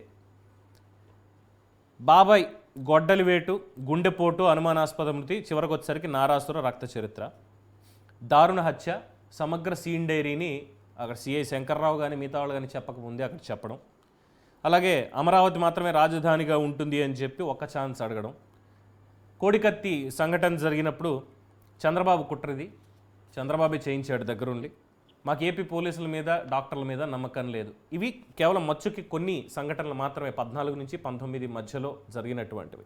ఇక 19 నుంచి 24 మధ్య అధికారం వచ్చింది, అమరావతి రాజధాని ఇదే ఉంటుంది, మేము హామీలు ఇస్తున్నాము, మేము చేస్తాము, మొత్తం అందరికీ నవరత్నాలు అని చెప్పి ముందుకు వచ్చిన సందర్భంలో సంపూర్ణ మద్య నిషేధం కాస్త నియంత్రణ అన్నారు. నియంత్రణ పేరుతో ప్రభుత్వ అమ్మకాలు, అది కూడా నగదుకే అమ్మకాలు, డిజిటల్ ట్రాన్సాక్షన్స్ లేకుండా. అమరావతి కాదు 3 రాజధానులు, అమరావతిలో ఒక్క అడుగు కూడా మేము నిర్మాణం చెయ్యబోము, ఇప్పటికి చేయలేదు, వాళ్ళు పాడుపెట్టారు. దీన్ని ఈ మాట అనొచ్చలేదు నాకు తెలియదు, కులగజ్జి పాలన అని ఆరోపిస్తున్నారు చాలామంది, అది ఎంతవరకు అనేది వాళ్ళు చెప్పాలి. అలాగే దళితుల మీద దాడులు, ఇందాక మాట్లాడుతూ దళిత మాజీ ఎంపీ, దళిత నేత మన అందిగం సురేష్ అని అన్నారు. ఇక్కడ కొన్ని పేర్లు మళ్ళీ ఒకసారి గుర్తు చేస్తాను ప్యానల్ సభ్యులకి. Doctor Sudhakar, Narsipatnam, anaesthesia specialist, మాస్కులు అడిగినందుకు గాను ఆయన పిచ్చోని చేసి చివరికి చనిపోయేలా చేసింది ఎవరు? అలాగే సీతానగరం వరప్రసాద్ యువకుడు, శిరోముండనం కేసు జరిగింది, రాష్ట్రపతి గారి దాకా వెళ్ళిందయ్యా, లేదు నాకు న్యాయం జరుగుతుందా, లేదు నన్ను నక్సలైట్లో కలిసిపోమంటారా అని. మరి దళితుడు కాదా?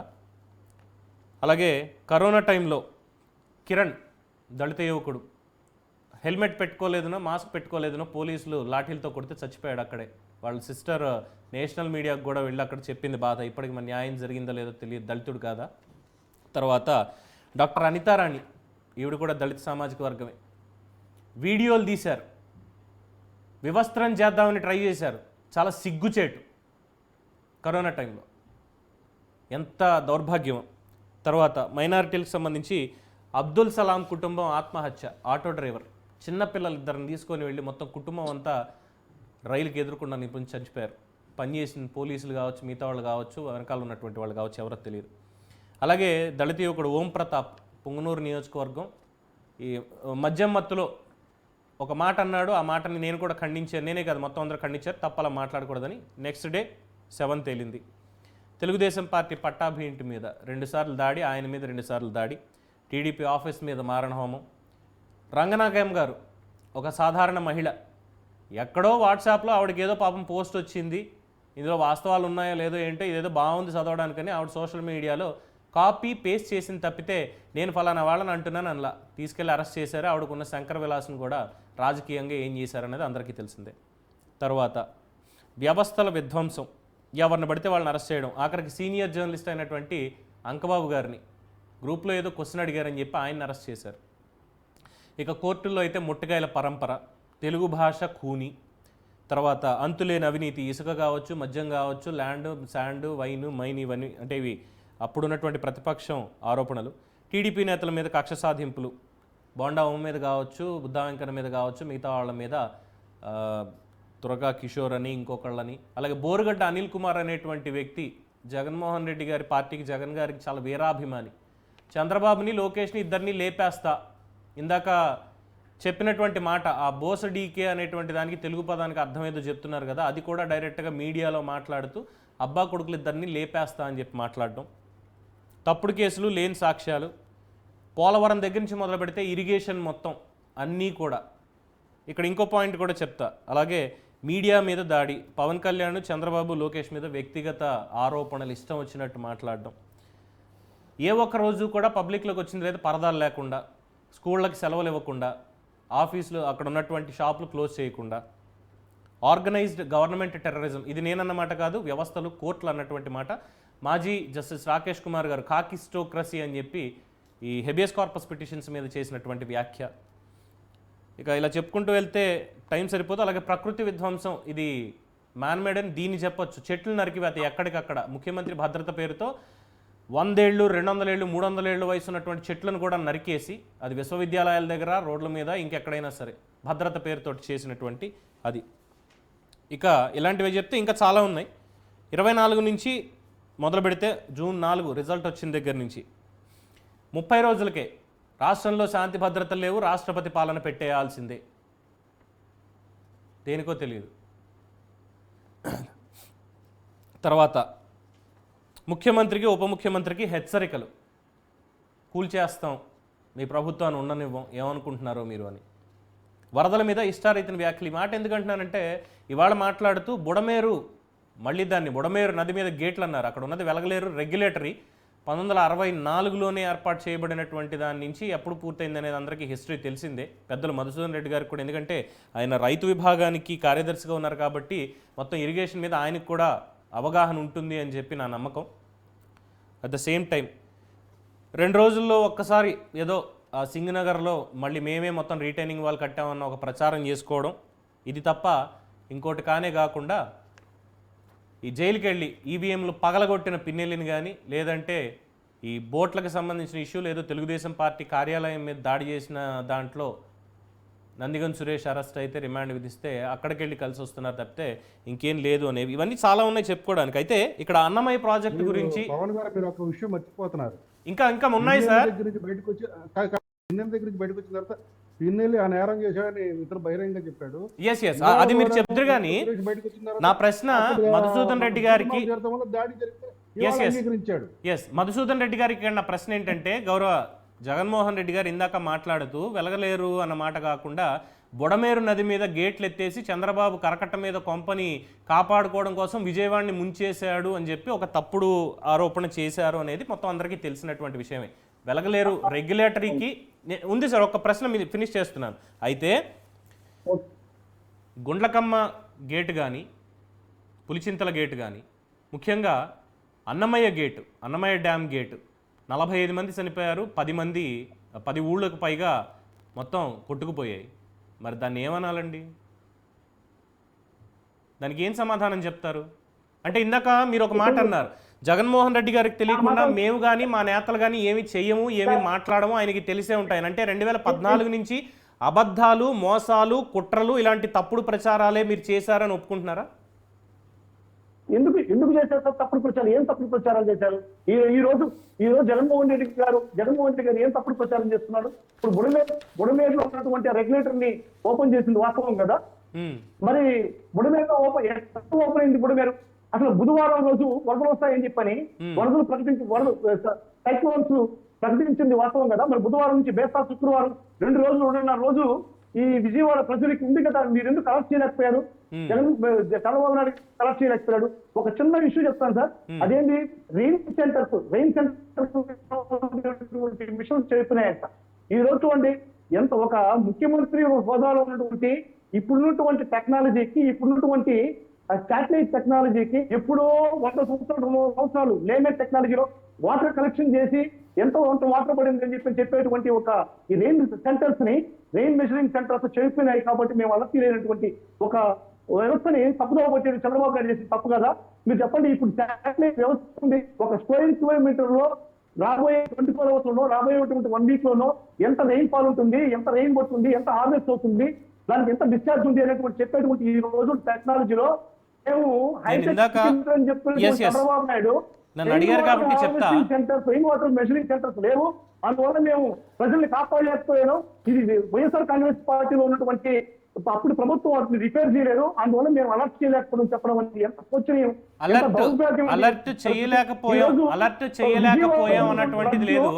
ఇంత మధుసూదన్ రెడ్డి గారు, చెప్పండి. మధుసూదన్ రెడ్డి గారు, అలర్ట్ చేయకపోవడం అనేది లేదు. అయితే ఒప్పుకోవాల్సినటువంటి పాయింట్, మీరైనా సరే ఎవరైనా సరే ఒప్పుకోవాల్సినటువంటి పాయింట్ ఏంటంటే, ఈ వితండవాదన అనేది ఎవరైనా సరే, అది మీరు కావచ్చు, నేను కావచ్చు, ఏ పార్టీ వాళ్ళైనా చేయకుండా చెప్పాల్సింది ఏంటంటే, Rainfall వస్తుంది. Yes, yes, yes, yes, YSR yes. Congress party పాలనలో ఏదైనా తప్పు జరిగితే మేము చిత్తశుద్ధితో యాక్సెప్ట్ చేస్తాం. జగన్మోహన్ రెడ్డి గారు ఎప్పుడు కానీ నిస్వార్థంగా ఈవెన్ కార్యకర్తలకు కూడా 14 నుంచి నాయకుడిని పక్కన పెట్టి వసూన్ రెడ్డి గారు దృష్టిలో పెట్టుకొని ఇవన్నీ యాక్సెప్ట్ చేస్తున్నారా? ఇవన్నీ కూడా యాక్సెప్ట్ చేస్తున్నారా మీరు? చంపేశారు. ఇవన్నీ యాక్సెప్ట్ చేస్తున్నారా? చిత్తశుద్ధితో మీరు చిత్తశుద్ధితో మీరు ఇవన్నీ యాక్సెప్ట్ చేస్తున్నారా? మీకు ఇప్పటి వరకు నేను అందించినటువంటి సమాచారం 2014 నుంచి 2024 ఇప్పటి వరకు కూడా చెప్పినటువంటి లిస్ట్ ఏదైతే ఉందో కంప్లీట్గా మాట్లాడినటువంటివి, ఇంక్లూడింగ్ పింక్ డైమండ్ కానీ, అన్నమయ్య డ్యామ్ కానీ, పింఛ డ్యామ్ కానీ, పులిచింతలు కానీ, గుండ్లకమ్మ కానీ, ఇరిగేషన్కి సంబంధించి అలాగే జరిగినటువంటి సంఘటనల్లో ఉన్నటువంటి విషయాలు కానీ ఇవన్నీ చిత్తశుద్ధితో మీరు యాక్సెప్ట్ చేస్తున్నారా? రెండోది ఒక నిమిషం నన్ను మాట్లాడండి సార్. 2014 నుంచి 2019 వరకు 2014 నుంచి 2019 వరకు గౌరవ ముఖ్యమంత్రి చంద్రబాబు నాయుడు గారి పాలనలోనే జరిగింది. ఆ రోజు ప్రభుత్వంలో ఆయన ఇచ్చినటువంటి హామీని ఏ విధంగా నెరవేర్చాడు వాటి గురించి జగన్మోహన్ రెడ్డి గారు పదే పదే చెప్పుండొచ్చు. అంతేగాని 2019 నుంచి 2024 వరకు ఎక్కడ కూడా మేము ప్రతీకార చర్యలు చేయడం అనేది మాకు అన్యాయం ప్రతీకార చర్యల గురించి అడగట్లేదు హరాస్యం అనేది ఎక్కడ కానీ జరగలేదు. వసూన్ రెడ్డి గారు నేను అడిగింది ప్రతీకార చర్య గురించి కాదు. సీఎం గారికి తెలియదా? నేను అడిగింది ప్రతీకార చర్య గురించి కాదండి. నేను అడిగింది ప్రాజెక్టు విషయంలో జరిగినటువంటి తప్పన అన్నమయ్య డ్యామ్ గురించి అడిగాను, పులిచింతల గేట్ గురించి అడిగాను, పింఛ గురించి అడిగాను. అన్నమయ్య ప్రాజెక్టుకి వరద ఎంత వస్తుందో మరి మీకు అప్పుడు ఇన్ఫర్మేషన్ లేదా? మీరు కింద గ్రామాలను మీరు ఎందుకు అలర్ట్ చేయలేకపోయారు? 45 మంది చనిపోయారు, 10 ఊళ్ళు కొట్టుకుపోయాయి. ఇప్పుడు చెప్తున్నటువంటి rain harvesting centres, rain measuring centres పోయినాయి, అందువల్ల మీరు చేయలేకపోయినా అది మేము బ్లేమ్ చేయలేదే. Sir, for your kind information,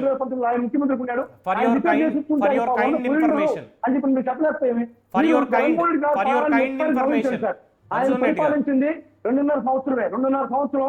ఇంట్లో నుంచి ఒక మనిషి కూడా బయటకు రాకుండా కరోనా వ్యవస్థలో కరోనాకి ఏ విధంగా రాష్ట్రం అల్లాడింది మీకు అందరికీ తెలుసు. కరోనాలో కూడా అతలాకుతమైనటువంటి రాష్ట్రాన్ని, అప్పులు పాలైనటువంటి రాష్ట్రాన్ని కరోనాలో కూడా ఇతర రాష్ట్రాల నుంచి కూడా అందరూ చూస్తున్నారు. ఇందుకు కాదా 11 వచ్చింది అని తెలుగుదేశం వాళ్ళు అంటున్నారు. అందుకే ఇందుకు కాదా 11 వచ్చింది మీకు అని తెలుగుదేశం వాళ్ళు అంటున్నారు. ఈ సోదంతా అనవసరం. ఇవాళ జగన్ రెడ్డి గారు మాట్లాడిన మాటల్లో 3 పచ్చి అబద్ధాలు ఉన్నాయి, పచ్చి బూతులు ఉన్నాయనే దానికి నేను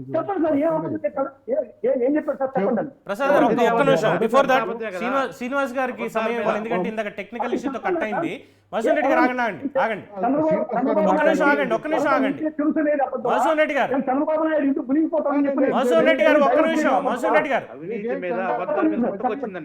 మధుసూదన్ రెడ్డి గారు ఒక్క నిమిషం ఆగండి. శ్రీనివాస్ గారికి సమయం ఇవ్వాలి. ఇందాక నుంచి మీరు మాట్లాడుతున్నారు, టెక్నికల్ ఇష్యూ వల్ల ఆయనకి ఇవ్వలేకపోయాం, ఆయన మాట్లాడాలి. శ్రీనివాస్ గారు చెప్పండి. శ్రీనివాస్ గారు ఫ్రీజ్ అయినట్లుందండి మళ్ళీ ఆయన. శ్రీనివాస్ గారు ఫ్రీజ్ అయినట్టుంది, ఒక్కసారి చూడండి. వినిపిస్తుందా నా మాట మీకు?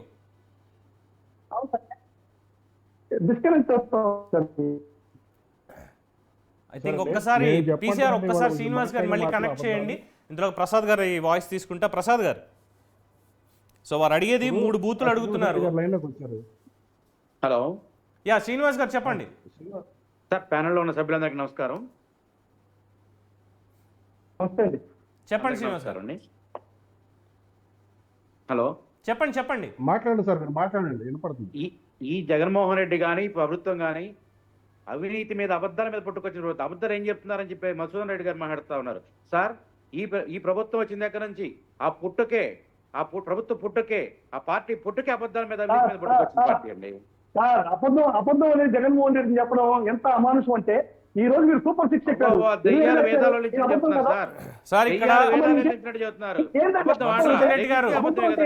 ఇప్పుడే చెప్పారు కదా, ఏం పరిపాలించారు, ఎన్ని నెరవేర్చారు సార్? 19 నుంచి 24 మధ్యలో ఆయన చెప్పని అబద్ధం ఏమన్నా ఉందా? ఒక్క నిజమన్నా మాట్లాడా?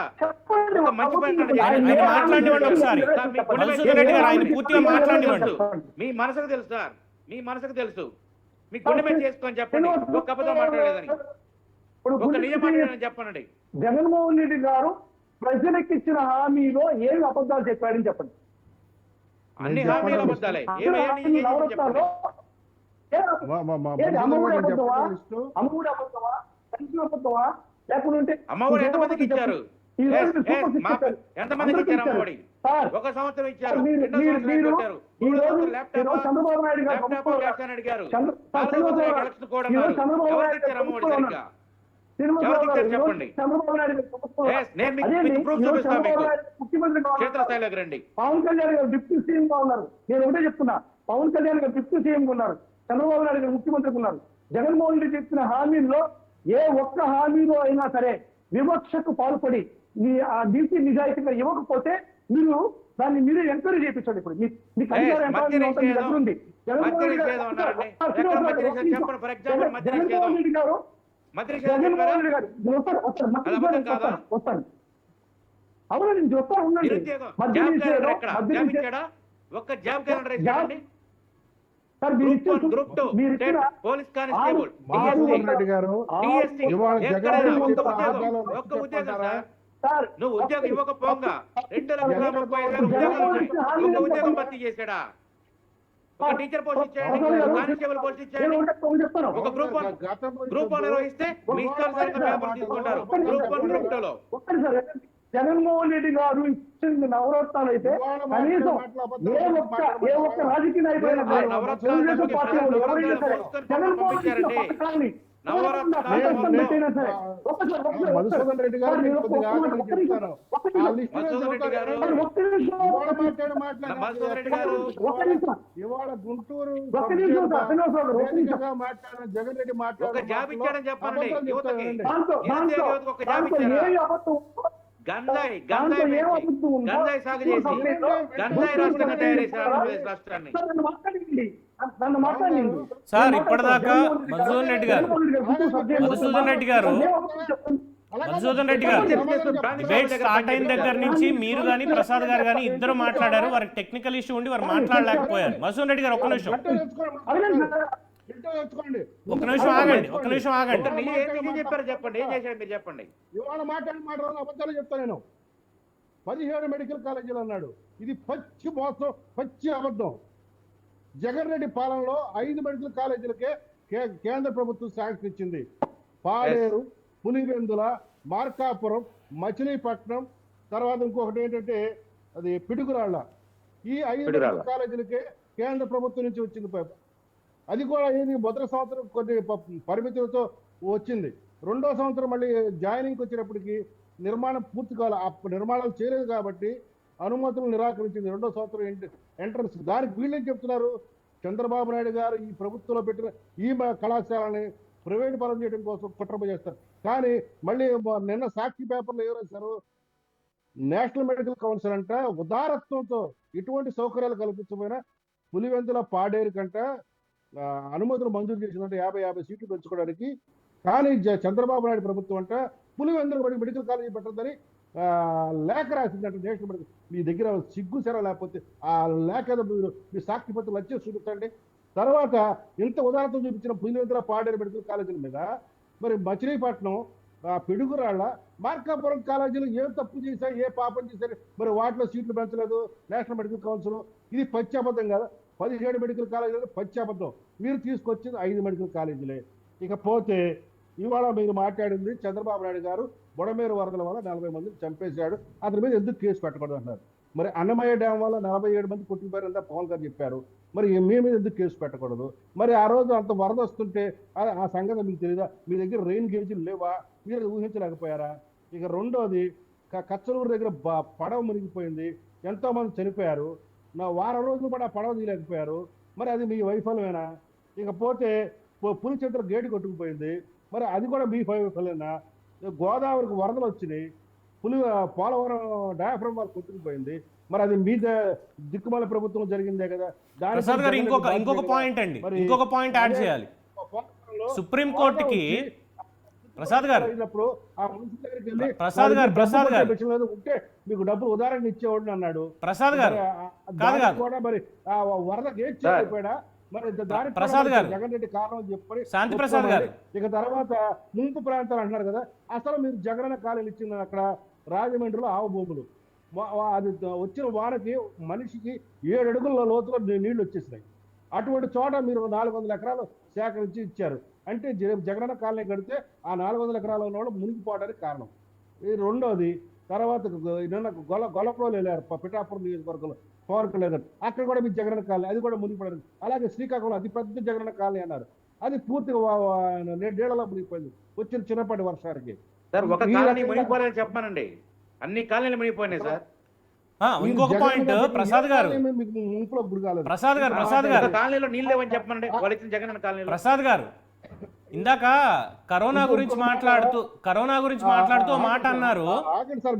చెప్తాను కాదు కరోనా గురించి మాట్లాడుతూ మాట అన్నారు. సుప్రీంకోర్టుకి ఇచ్చినటువంటి అఫిడవిట్ లో ఆక్సిజన్ షార్టేజ్ తోటి ఆంధ్రప్రదేశ్లో ఎవరు చనిపోలేదు, మేము కంపన్సేషన్ ఇవ్వాల్సిన అవసరం లేదు అని పంపించారు. కానీ ఆక్సిజన్ లేమితోటి ఎంతమంది చనిపోయారు రోడ్ల మీద అనేది ఆ రోజు చూసినా కూడా మరి కరోనా టైంలో మేము ఇంత జాగ్రత్త తీసుకున్నాం అంత జాగ్రత్త తీసుకున్నాం అని సుప్రీంకోర్టుకి వెళ్ళి ఆక్సిజన్ లేకుండా ఎందుకు చనిపోయారని ఎందుకు చెప్పలేకపోయారు? అదొకటి. అసలు ఆ రోజు ఆక్సిజన్ సిలిండర్లు సప్లై చేసిన చిరంజీవి గారు, పవన్ కళ్యాణ్ గారు జనసేన అండి, అన్ని ప్రభుత్వ. సో ఇలాగా చెప్పుకుంటూ వెళ్తే ఇప్పుడు శాంతిప్రసాద్ గారు ఇంకా చాలా విషయాలు, అంటే నేను ఇంత కేవలం కొన్ని ప్రజల్లో నానుతున్నటువంటి విషయాల గురించి మాత్రమే. అంటే మళ్ళీ ఇక్కడ సబ్జెక్టు కరెక్షన్, మధుసూదన్ రెడ్డి గారు ఆ మాట అన్నారు. జగన్మోహన్ రెడ్డి గారి ఓటమికి కారణం ఏంటండి? ఆయన వ్యక్తిగతంగా తీసుకున్నటువంటి నిర్ణయాల, లేదు పక్కన పార్టీ నేతలు సలహాదారులు తీసుకున్నటువంటి నిర్ణయాల అంటే లేదు జగన్మోహన్ రెడ్డి గారికి తెలియకుండా పార్టీ ఎమ్మెల్యేలు కానీ ఎంపీలు కానీ మిగతా సలహాదారులు కానీ ఎవ్వరూ ఏ పని చేయరు అని చెప్పారు.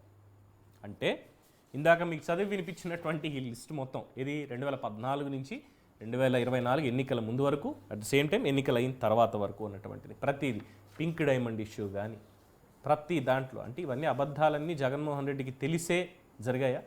నేను స్టార్టింగ్ ఇంట్రడక్షన్లో మాట అన్నాను, ఎస్ అంటే రాజకీయాల్లో అసలు ఎలాంటి వాళ్ళు ఉండాలి, ఎలాంటి వాళ్ళు రాజకీయాల్లో ఉండకూడదు అని చెప్పి. అండ్ రెండోది హెచ్చరిక. ఎవరిని హెచ్చరిస్తున్నారు? ప్రజలు ఎన్నుకున్నటువంటి ప్రభుత్వాన్ని. అంటే ఇక్కడ ఒకటి, మేమింత మొండివాళ్ళం, మేము ఇలాగే మాట్లాడతామన్న బరితెగింపు జగన్మోహన్ రెడ్డి గారి నుంచి కనిపిస్తుంటే, మేము చేతకాని వాళ్ళం, మాకు పని చేసుకోవడం తప్పితే మాకేం రాదు అనేది కూటమి పెద్దల నుంచి కనిపిస్తుంది తప్ప తప్పుడు ప్రచారాన్ని కానీ అబద్ధ ప్రచారాన్ని కానీ దీన్ని సరైనటువంటి సమర్థతతో ఎదుర్కోవాలి. తప్పు మాట్లాడేటువంటి వాళ్ళని ఖచ్చితంగా చట్టపరంగా శిక్షించాలి అన్న దాంట్లో అలసత్వం అయితే ఖచ్చితంగా కనిపిస్తుంది. ఇది వాళ్ళు యాక్సెప్ట్ చేయాలి. దీన్ని మరి శ్రీనివాసరావు గారు ఏం చెప్తారనేది వేచి చూడాలి. సో ఓవరాల్గా అన్నింట్లో కూడా వాళ్ళు వచ్చి మరి చంద్రబాబు నాయుడు మీద కేసు పెట్టేటట్టయితే కరోనా సమయంలో ఆక్సిజన్ అందక చనిపోయిన వాళ్ళ మీద, అలాగే విశాఖపట్నం ఆ రోజు ఎల్జీ పాలిమర్స్ ఘటనప్పుడు కావచ్చు, at the same time Kachchuluru boat ప్రమాదం కావచ్చు, పులిచింతల గేట్ అప్పుడు చనిపోయిన వాళ్ళు కావచ్చు, అన్నమయ్య డ్యామ్ కొట్టుకుపోయి అక్కడ చనిపోయినటువంటి వాళ్ళు కావచ్చు, మరి వీటన్నిటికీ సంబంధించి జగన్మోహన్ రెడ్డి మీద నెగ్లిజెన్స్ కేసు ఎందుకు పెట్టకూడదు? మరి ఎందుకు పెట్టించుకోవాలా? ఇప్పుడు చంద్రబాబు మీద పెట్టేద్దాం, రెడీ, నేను కూడా సంతకం పెడతా పిటిషన్ మీద. మరి అప్పుడు తన మీద తాను కేసు పెట్టించుకుని జైలుకి వెళ్తాడు జగన్మోహన్ రెడ్డి, పులిచింతల గేట్ పోయినప్పుడు కావచ్చు, లేదంటే గుండ్లకమ్మ గేట్ పోయినప్పుడు కావచ్చు, అన్నమయ్య డ్యామ్ కొట్టుకుపోయినప్పుడు కావచ్చు. Live ready? సమాధానం ఉండదు. వీళ్ళు చేస్తే సంసారం, వేరే వాళ్ళు చేస్తే ఏదో అని వీళ్ళ దగ్గరకు వచ్చేసరికి ఇలా ఉంటుంది. అంటే అనొచ్చు ఇవాళ ఒక సామాన్యుడిగా ఈ విషయాలన్నీ మాట్లాడుతున్నాం. ఒక పక్కన ఎన్నికలు అయిపోయాయి, రాష్ట్రానికి పెట్టుబడులు రావాలి, కొత్త బ్రాండ్ ఇమేజ్ క్రియేట్ అవ్వాలి మళ్ళీ జరిగినటువంటి విధ్వంసం తర్వాత. అయినా సరే లేదు, ఏపీకి ఇలా జరగకూడదు, ఢిల్లీకి వెళ్ళిపోయి ఢిల్లీలో హ్యాపీగా కూర్చొని అక్కడ ఏదో నిరసనలు, శాంతి భద్రతలు ఇలా అయిపోతున్నాయని. మరి ఇందాక చదివినటువంటి వాళ్ళ పేర్లు, ముఖ్యంగా అనంతబాబు అనేటువంటి ఒక ఎమ్మెల్సీ, ఇప్పటికీ ఎమ్మెల్సీనే, మన దౌర్భాగ్యం, ఇలాంటి వాళ్ళు చట్టసభల్లో ఉన్నారు. మరి వాళ్ళని ఎందుకు స్పేర్ చేస్తున్నామో తెలియదు. సస్పెండ్ చేయడాలు ఇవన్నీ చేయకుండా హత్య చేసి డోర్ డెలివరీ చేయడం, ఇది కూడా మరి చెప్పే చేశాడా జగన్మోహన్ రెడ్డి గారు? నేను ఇలా హత్య చేస్తున్నాను సుబ్రహ్మణ్యాన్ని, దళితుడే, నాకేం సంబంధం లేదు, చంపేసి పక్కన పడేస్తాను, తీసుకెళ్ళి డోర్ డెలివరీ చేస్తానని చెప్పాడు జగన్మోహన్ రెడ్డికి. అంటే మధుసూదన్ రెడ్డి గారు చెప్పడం మరి చెప్పారు కాబట్టి, జగన్మోహన్ రెడ్డికి తెలియకుండా ఏది జరగదు అన్నారు కాబట్టి మరి వారి సమాధానం వాళ్ళే చెప్పాలి. అండ్ నెక్స్ట్ పాయింట్స్, ఇంకా డాక్టర్ సుధాకర్ది మాస్క్ అడిగితే ఇది చేస్తారని, రోడ్డు మీద అసలు చొక్కా చింపేసి ఒక ఉగ్రవాదిని అరెస్ట్ చేసినట్టు తాళ్ళతోటి వెనక్కి కట్టేసి చేతులు ఆయన్ని అలా అరెస్ట్ చేయడం దేనికి సంకేతం? లేడు, చనిపోయాడు. సిబిఐ ఎంక్వైరీ నడిచింది. ఎస్, శాఖాపరమైనటువంటి ఆ టార్చర్ కానీ వీళ్ళు చేసిందే దానికి కారణం, పక్కన ఉన్నటువంటి వాళ్ళు చేశారు, ఇదంతా కూడా బయటికి రాదు. ఇక రఘురామకృష్ణరాజు కేసు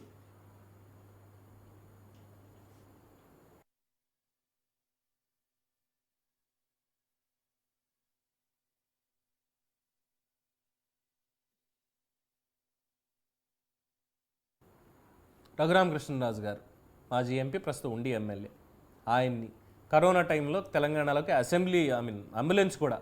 అంబులెన్స్ కూడా ఒక అయ్యో మాకు అక్కడ హాస్పిటల్స్ లేవు బాబు, ఇక్కడికి వచ్చి చికిత్స చేయించుకుంటామంటే కనీసం ఒక మనిషిని, ఒక పురుగుని కూడా ఇక్కడికి బార్డర్ నుంచి దాటనివ్వనటువంటి వాళ్ళు అక్కడి నుంచి పోలీసులు పంపిస్తే ఇక్కడి నుంచి ఈయన తీసుకెళ్ళిపోయి అరెస్ట్ చేసేసి రాజద్రోహం కేసు పెట్టేసి చితక్కొట్టేసి ఇంకా ప్రాణాలు తీసేయడమే.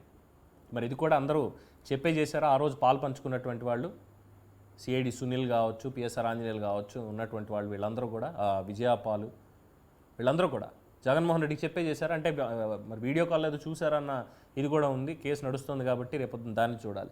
ఇక చంద్రబాబు ఇంటి మీద దాడి, జోగి రమేష్, వీళ్ళకి ఫస్ట్ నుంచి న్యాయ వ్యవస్థ అంటే ఏదో జోక్ అనుకుంటున్నారు. ప్రతి దానికి కూడా కోర్టుకు వెళ్ళడం, ముట్టకాయలు పడించుకోవడం, చీవాట్లు తిని రావడం. ఇప్పుడు కూడా ముందస్తు బెయిల్ కావాలంటే సుప్రీంకోర్టు దాకా వెళ్ళారు. అవినాష్కి ఎలాగో కొట్టేసింది సుప్రీంకోర్టు, ఒప్పుకోనని చెప్పింది. అయినా సరే నేను కూడా ప్రయత్నిస్తాను, జోగి రమేష్ వెళ్ళాడు.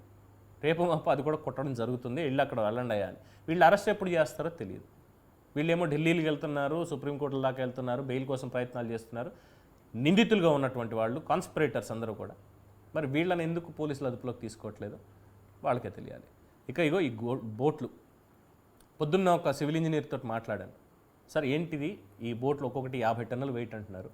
సరే, ఒక గేటును గుద్దుకుంది అనుకుందాం, కాలమ్స్ని గుద్దుకుంటే ఆ కాలమ్స్ అన్నీ కూడా చాలా బలంగా ఉంటాయి కదా, ఎప్పుడో కట్టినవి, ఇప్పుడు కట్టినట్టు కాదు కదా, నిన్న మొన్న కూలిపోతున్నటువంటి వాళ్ళు కట్టేది కాదు కదా.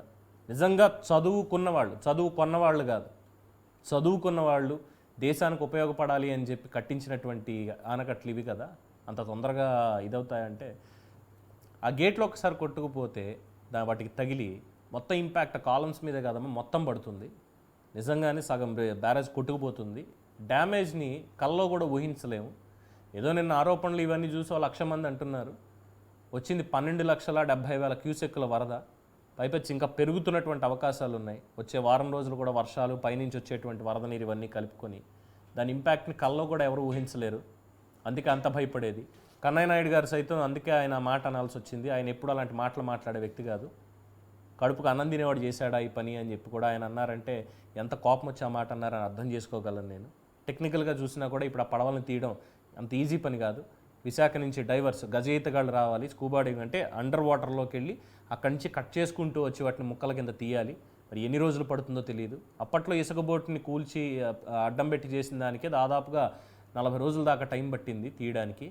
మరి ఇప్పుడు ఎన్ని రోజులు పడుతుందో తెలియదు. కృష్ణా డెల్టాకి మళ్ళీ కరువు తప్పదేమో, ఈ నీళ్ళన్నీ వెళ్ళిపోయి వర్షాలు పడకపోతే మొత్తం నీళ్లు బయటకు వదలాల్సిందేనేమో వీటి వల్ల. అలా ఉంది పరిస్థితి అని చెప్తున్నారు. మరి దీని వెనకాల కుట్ర చేసిన వాళ్ళని ఏం చేయాలి? అది ప్రజల ఆస్తి కదా. సో 2014 నుంచి ఇప్పటిదాకా చెప్పిన అబద్ధాలు ఇప్పటిదాకా ఇగో చేస్తున్నటువంటివి ఇవన్నీ కూడా మరి ఎంతమంది మీద కేసులు పెట్టాలి? పైగా హెచ్చరికలు. అధికారం ఎప్పుడు శాశ్వతం కాదు. రేపు పొద్దున మేము వస్తే రెడ్ బుక్ మెయింటైన్ చేయడం మాకు తెలుసు, మేము కూడా తీసుకెళ్ళి జైల్లో పెడతాం, మొత్తం అందరూ కూడా జైల్లో ఉంటారు. అంటే ఎవరిని హెచ్చరించడం, ఎవరిని బెదిరించడం? ఇది 2014 నుంచి కూడా ఇదే పని. జగన్మోహన్ రెడ్డి మాట తీరు కానీ ఆయన చర్యలు కానీ మీరు అబ్జర్వ్ చేస్తే ప్రజలు అప్పటి నుంచి కూడా ఇదే పని. అందరినీ హెచ్చరించడం, చంపేయాలనడం, కాల్చి చంపమనడం, ఉరి తీయాలనడం. ఆయన మాట్లాడవచ్చు, ఆయన గురించి కనీసం ఆయన పిచ్చి పనులు చేస్తున్నాడు, పిచ్చి నిర్ణయాలు తీసుకుంటున్నాడు అన్నా కూడా నేరం. అస్సలు పొరపాటున మాట్లాడకూడదు. ఆయన అందరికంటే తెలివైనటువంటి వాడు, మిగతా వాళ్ళందరూ తెలివి తక్కువ సన్నాసులు. వాళ్ళు మాత్రం బూతులు తిట్టచ్చు. ఆయన ఏదైతే పోలీస్ సంస్మరణ సభలో మాట్లాడినటువంటి మాట ఉందో, నా తల్లిని ఇలా అన్నారు ఇది అని చెప్పి ఆయన బహిరంగంగా చెప్పుకున్నాడు, ఎక్కడైతే చెప్పకూడదు. ఈరోజు మీడియా ముందుకు వచ్చి చెప్పాడు. ద్వారంపూడి చంద్రశేఖర్ రెడ్డి అదే మాటను పవన్ కళ్యాణ్ తల్లిగారిని ఉద్దేశించి అనలేదా? మరి జగన్మోహన్ రెడ్డి ఎక్కడున్నాడు అప్పుడు? ధర్మాన కృష్ణదాస్ ఉప ముఖ్యమంత్రిగా ఉండి రైతులకు సంబంధించి, అమరావతి రైతులకు సంబంధించి, లేదు శ్రీకాకుళం రైతులకు సంబంధించి ఇదే మాట మాట్లాడలేదా? మరి అక్కడున్నాడు జగన్మోహన్ రెడ్డి అప్పుడు. కొడాలి నాని, బిఎఫ్ మోసూదన్ రెడ్డి, ఇంకా చాలామంది వైఎస్ఆర్సీపీ నేతలు, రోజారెడ్డి ఆఖరికి ఆవిడ కూడా దళితులను అవమానించేలాగా ఇన్ని మాటలు మాట్లాడితే మరి ఎక్కడున్నాడు జగన్మోహన్ రెడ్డి? ఆ రోజు మరి వీళ్ళెవరిని వాళ్ళ తల్లులు కనలేదా? వాళ్ళ తల్లులకు గౌరవం లేదా? వాళ్ళ కుటుంబం లేదా? వాళ్ళకి కుటుంబ వాల్యూస్ అనేవి లేవా? విలువలు లేవా? మరి ఎక్కడున్నాడు జగన్మోహన్ రెడ్డి? మరి అప్పుడు ఆపలనప్పుడు దీన్ని ఎవరు డైరెక్ట్గా అనలేదే? డైరెక్ట్గా ఎవరు అనలేదు కదా. దీనికి సంబంధించి వైఎస్ఆర్సీపీ నేత ఒక ఆయన చెప్తున్నాడు ఏంటంటే, అమ్మ మొగుడు అనడము ఇది అంటే ఏదో సర్వసాధారణంగా రాయలసీమలో మాట్లాడేటువంటి మాట, ఇది అంతకుమించి ఏం కాదు అని చెప్పి. మరి నార్త్ ఇండియాలో కూడా మాట్లాడితే ఇదే మాట మాట్లాడతారు, ఈ ఈ బోస్డీకే అనేటువంటి మాట మాట్లాడతారు. సరే, దానికి ఇంకా వేరే ఏం చెప్పారనుకోండి, సంస్కృతంలో ఇంకోటి ఉందని దాని గురించి నేను మాట్లాడను. ఎందుకు నువ్వు మాట్లాడించడం, నీ నేతలు ఏం చేసినా కానీ ఆ రోజు ఒకనొక నటీమణిని పెట్టుకొని వాళ్ళకి సంబంధించి ఎలా మాట్లాడించారు, ఏం చేశారు అనేది అందరికీ తెలిసిందే. 14 to 19 ఎన్నికల తర్వాత ఏం చేశారో తెలిసిందే. ఎవరి మీద దాడి చేశారు, ఎవరెవరికి దెబ్బలు తగిలాయి, ఎవరి ఆస్తులు కోల్పోయారు, ఎవరు ప్రాణాలు కోల్పోయారు, ఇవన్నీ కూడా తెలిసినవే. మరి అప్పుడెందుకు జగన్మోహన్ రెడ్డి మాట్లాడలేకపోయాడు?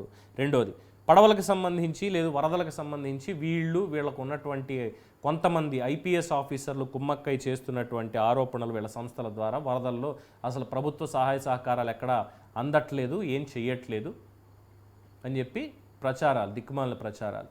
మరి ప్రభుత్వం వీళ్ళని ఏం చేయాలి? నెగ్లిజెన్స్ అనో లేదంటే తప్పుడు ప్రచారాలను కేసు పెట్టొచ్చు కదా. లేపేస్తాను, జగన్మోహన్ రెడ్డి పర్మిషన్ ఇస్తే చాలు, పవన్ కళ్యాణ్ ఇంట్లో ఉండేటువంటి ఆడవాళ్ళని ఏం చేస్తాను అన్నటువంటి బోరుగడ్డ అనిల్ కుమార్ ఈరోజు నిస్సిగ్గుగా నిర్లజ్జగా సమాజంలో తిరుగుతూ ఉంటాడు. ఏం చేయడానికి లేదు, అరెస్ట్ చేయకూడదు.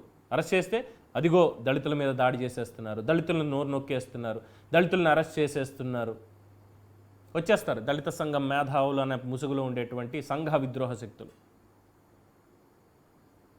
మరి ప్రొఫెసర్ ప్రస్తుత ఎమ్మెల్యే కొలికిపూడి శ్రీనివాసరావు గారు, ఆయన దళితుడు కాదా?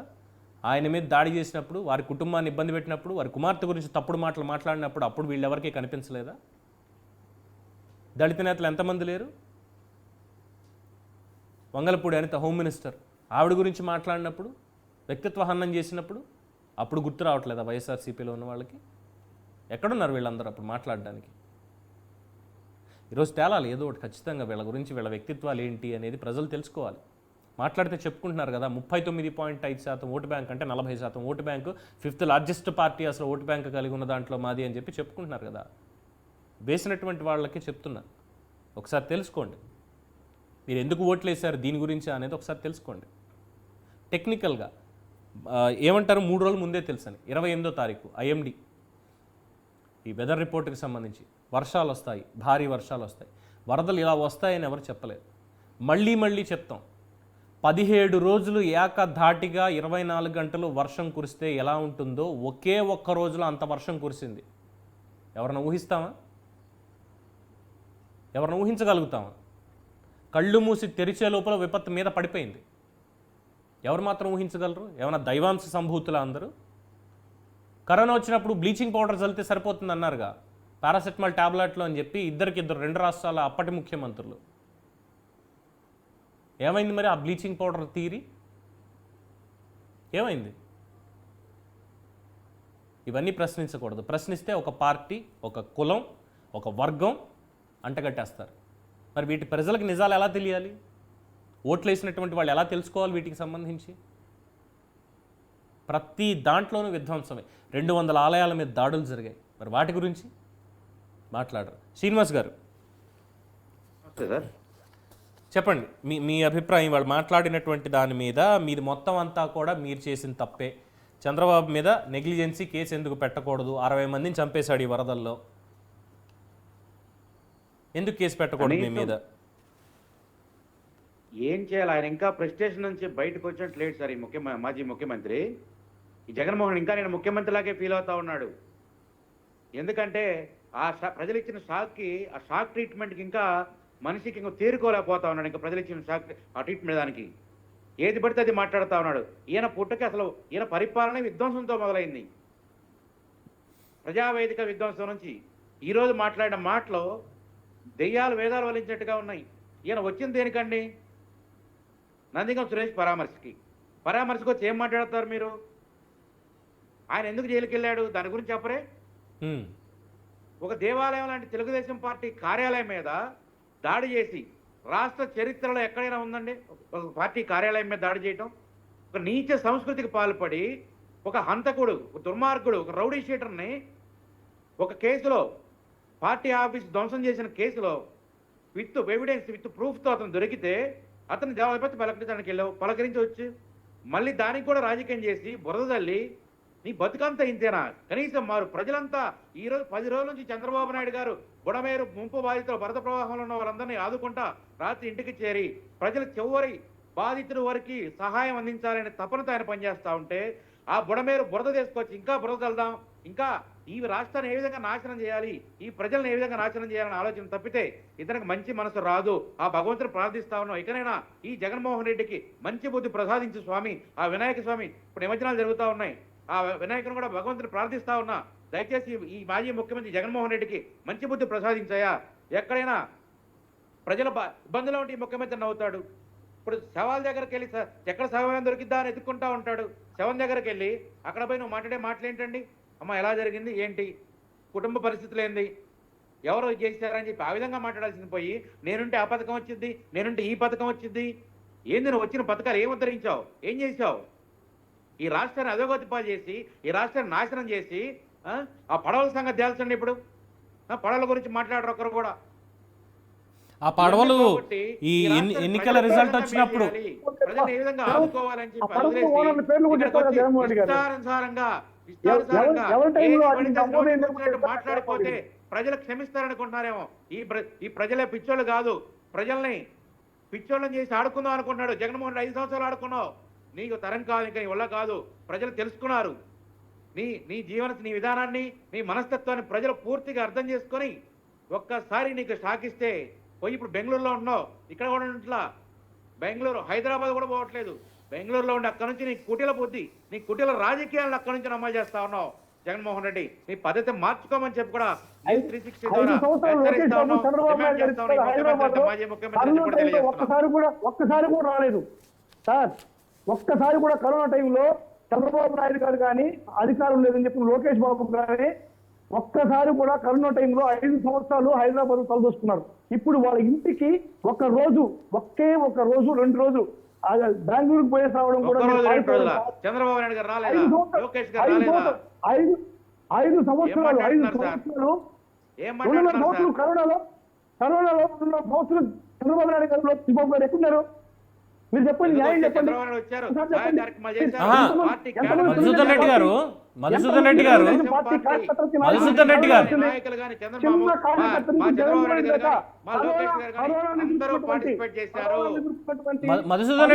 ఒక చిన్న క్లారిఫికేషన్. కాదు మధుసూదన్ రెడ్డి గారు, ఇన్ఫర్మేషన్ అసంపూర్తిగా ఉంది.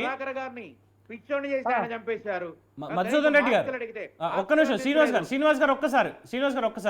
మధుసూదన్ రెడ్డి గారు, ఇప్పుడు మీరు అన్నారు ఏంటంటే ఆయన సొంత ఇంటికి వెళ్ళడం కోసం 5 ఏళ్ల పాటు వెళ్ళలేదు, అందుకే ఆయన సొంత ఇంటికి వెళ్ళడం కోసం ఇప్పుడు అధికారం నుంచి బయటకు వచ్చిన తర్వాత ఏదో ఒక్కసారి వెళ్ళొస్తున్నారు అని అన్నారు కదా సార్. ముఖ్యమంత్రిగా పోవడానికి, ఆయన ఇంటికి పోవడానికి, ఈవెన్ పులివెందులకు కానీ బెంగళూరుకి కానీ ముఖ్యమంత్రిగా పోవడానికి కనీసం అంతా సరే ఒక 50 కోట్లు ఖర్చు అవుతుంది.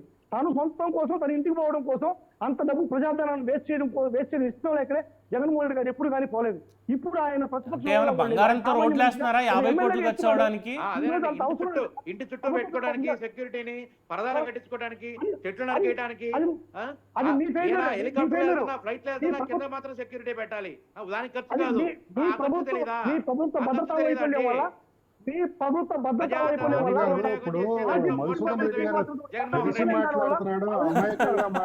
నాకు అదే డౌట్ వచ్చింది, అందుకే అడుగుదాం అనుకున్నా. క్లారిఫికేషన్ అని అడుగుతున్నా ఆయన చెప్పట్లేదు. అవును, అధికారంలో 5 సంవత్సరాల పాటు జగన్ రెడ్డి ఎందుకు బయటకు రాలేదంటే సార్ 5 ఏళ్లలో ముఖ్యమంత్రి ప్రెస్ మీట్ ఎన్నిసార్లు పెట్టారు? కరోనా టైంలో లాక్డౌన్ ప్రకటించిన తర్వాత కేంద్ర ప్రభుత్వం ఒక్క మనిషినా బయటికి రావడం అనేది జరుగుతుందా? కేవలము వాళ్ళు ఎవరు బయటికి రాకూడదు, వాళ్ళు రావాలంటే పర్మిషన్ కావాలి. ఈ నేషనల్ పర్మిట్ లాగా ఆ విజయసాయి రెడ్డి విశాఖపట్నం టు అమరావతి ఎన్నిసార్లు ట్రిప్పులు కొట్టాడు, ఎన్నిసార్లు కరోనా రూల్స్ వైలేట్ చేశాడు. ప్రసాద్ గారు యాడ్ ఆన్ అమరావతి విశాఖపట్నం కాదు హైదరాబాద్ కూడా పార్టీ కేడర్ అంతా సన్నద్ధం చేసి ఎన్టీఆర్ ట్రస్ట్ భవన్ ద్వారా కరోనా టైంలో సేవలు జరుగుతామని మీరు చూసుకోండి. చంద్రబాబు నాయుడు గారు రాలేదు, లోకేష్ గారు లేదని మాట్లాడుతా ఉన్నారు. ఆ కేడర్ మొత్తం కరోనా సేవలు చేసింది. అది పోలీస్ ఆంక్షల వల్ల. మీ పార్టీ విజ్ఞతకి వదిలేస్తున్నాను. కరోనాలో ఉన్నటువంటి ఒక వ్యక్తిని ఆదుకోవడం అంటే అది కరోనా వైలెన్స్ అంటే మరి అది మీ విజ్ఞతకి వదిలేస్తున్నాను. మధుసూదన్ రెడ్డి గారు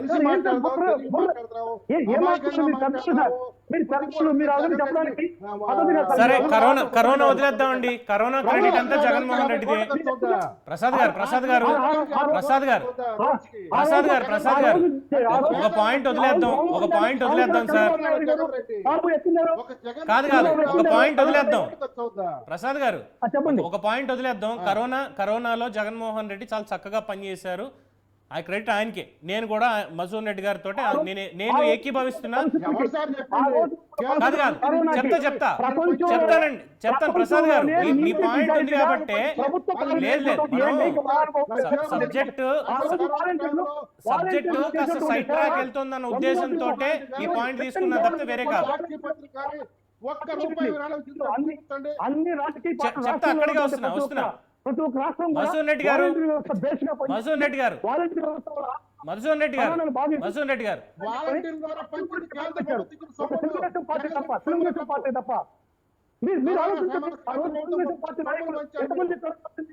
సరే సార్, సరేనండి మధుసూదన్ రెడ్డి గారు, సరేనండి. మీరు అన్న పాయింట్లు అన్నిటికీ మధుసూదన్ రెడ్డి గారు, ప్రసాద్ గారు ఆగండి సార్. ఆయన సమాధానం ఇంకొక దానికి చెప్పాల్సిన చాలా స్ట్రాంగ్ పాయింట్ ఉంది. అదే పాయింట్, ఒక్కటే మాట. ఎందుకంటే ఆయన మధుసూదన్ రెడ్డి గారు వినండి ఒక్కసారి వినండి. మీరు చెప్పిన దానికి నేను ఏకీభవిస్తున్నాను అన్నాను. నేనే ప్రసాద్ గారిని కానీ శ్రీనివాసరావు గారిని కానీ సార్ కరోనా గురించి వద్దు, క్రెడిట్ అంతా కూడా జగన్మోహన్ రెడ్డికి ఇచ్చేసాం, ఆయన చేసింది కరెక్టే అని కూడా అన్నాను. నేను ఒక్కటే ప్రశ్న అడుగుతున్నా. ప్రసాద్ గారు ఒక్కసారి ప్రసాద్ గారు ప్లీజ్ విజయసాయి అటు తిరగడం వల్ల ఉత్తరాంధ్ర మళ్ళీ పూర్తిగా కరోనాలో మునిగిపోయిందా లేదా? లేదు అది వదిలేద్దాం సార్. అది తర్వాత మాట్లాడదాం. అది వదిలేద్దాం. ఒక్క ప్రశ్న ప్రసాద్ గారు ప్లీజ్ అండి, ప్లీజ్ ప్రసాద్ గారు ప్లీజ్ ఒకే ఒక పాయింట్. మధుసూదన్ రెడ్డి గారు డిస్కషన్ లో మధుసూదన్ రెడ్డి గారు సార్ స్ట్రైట్ క్వశ్చన్ సార్, అవన్నీ అది వదిలేయండి, అది వదిలేయండి సార్. డిస్కషన్ అది కాదు.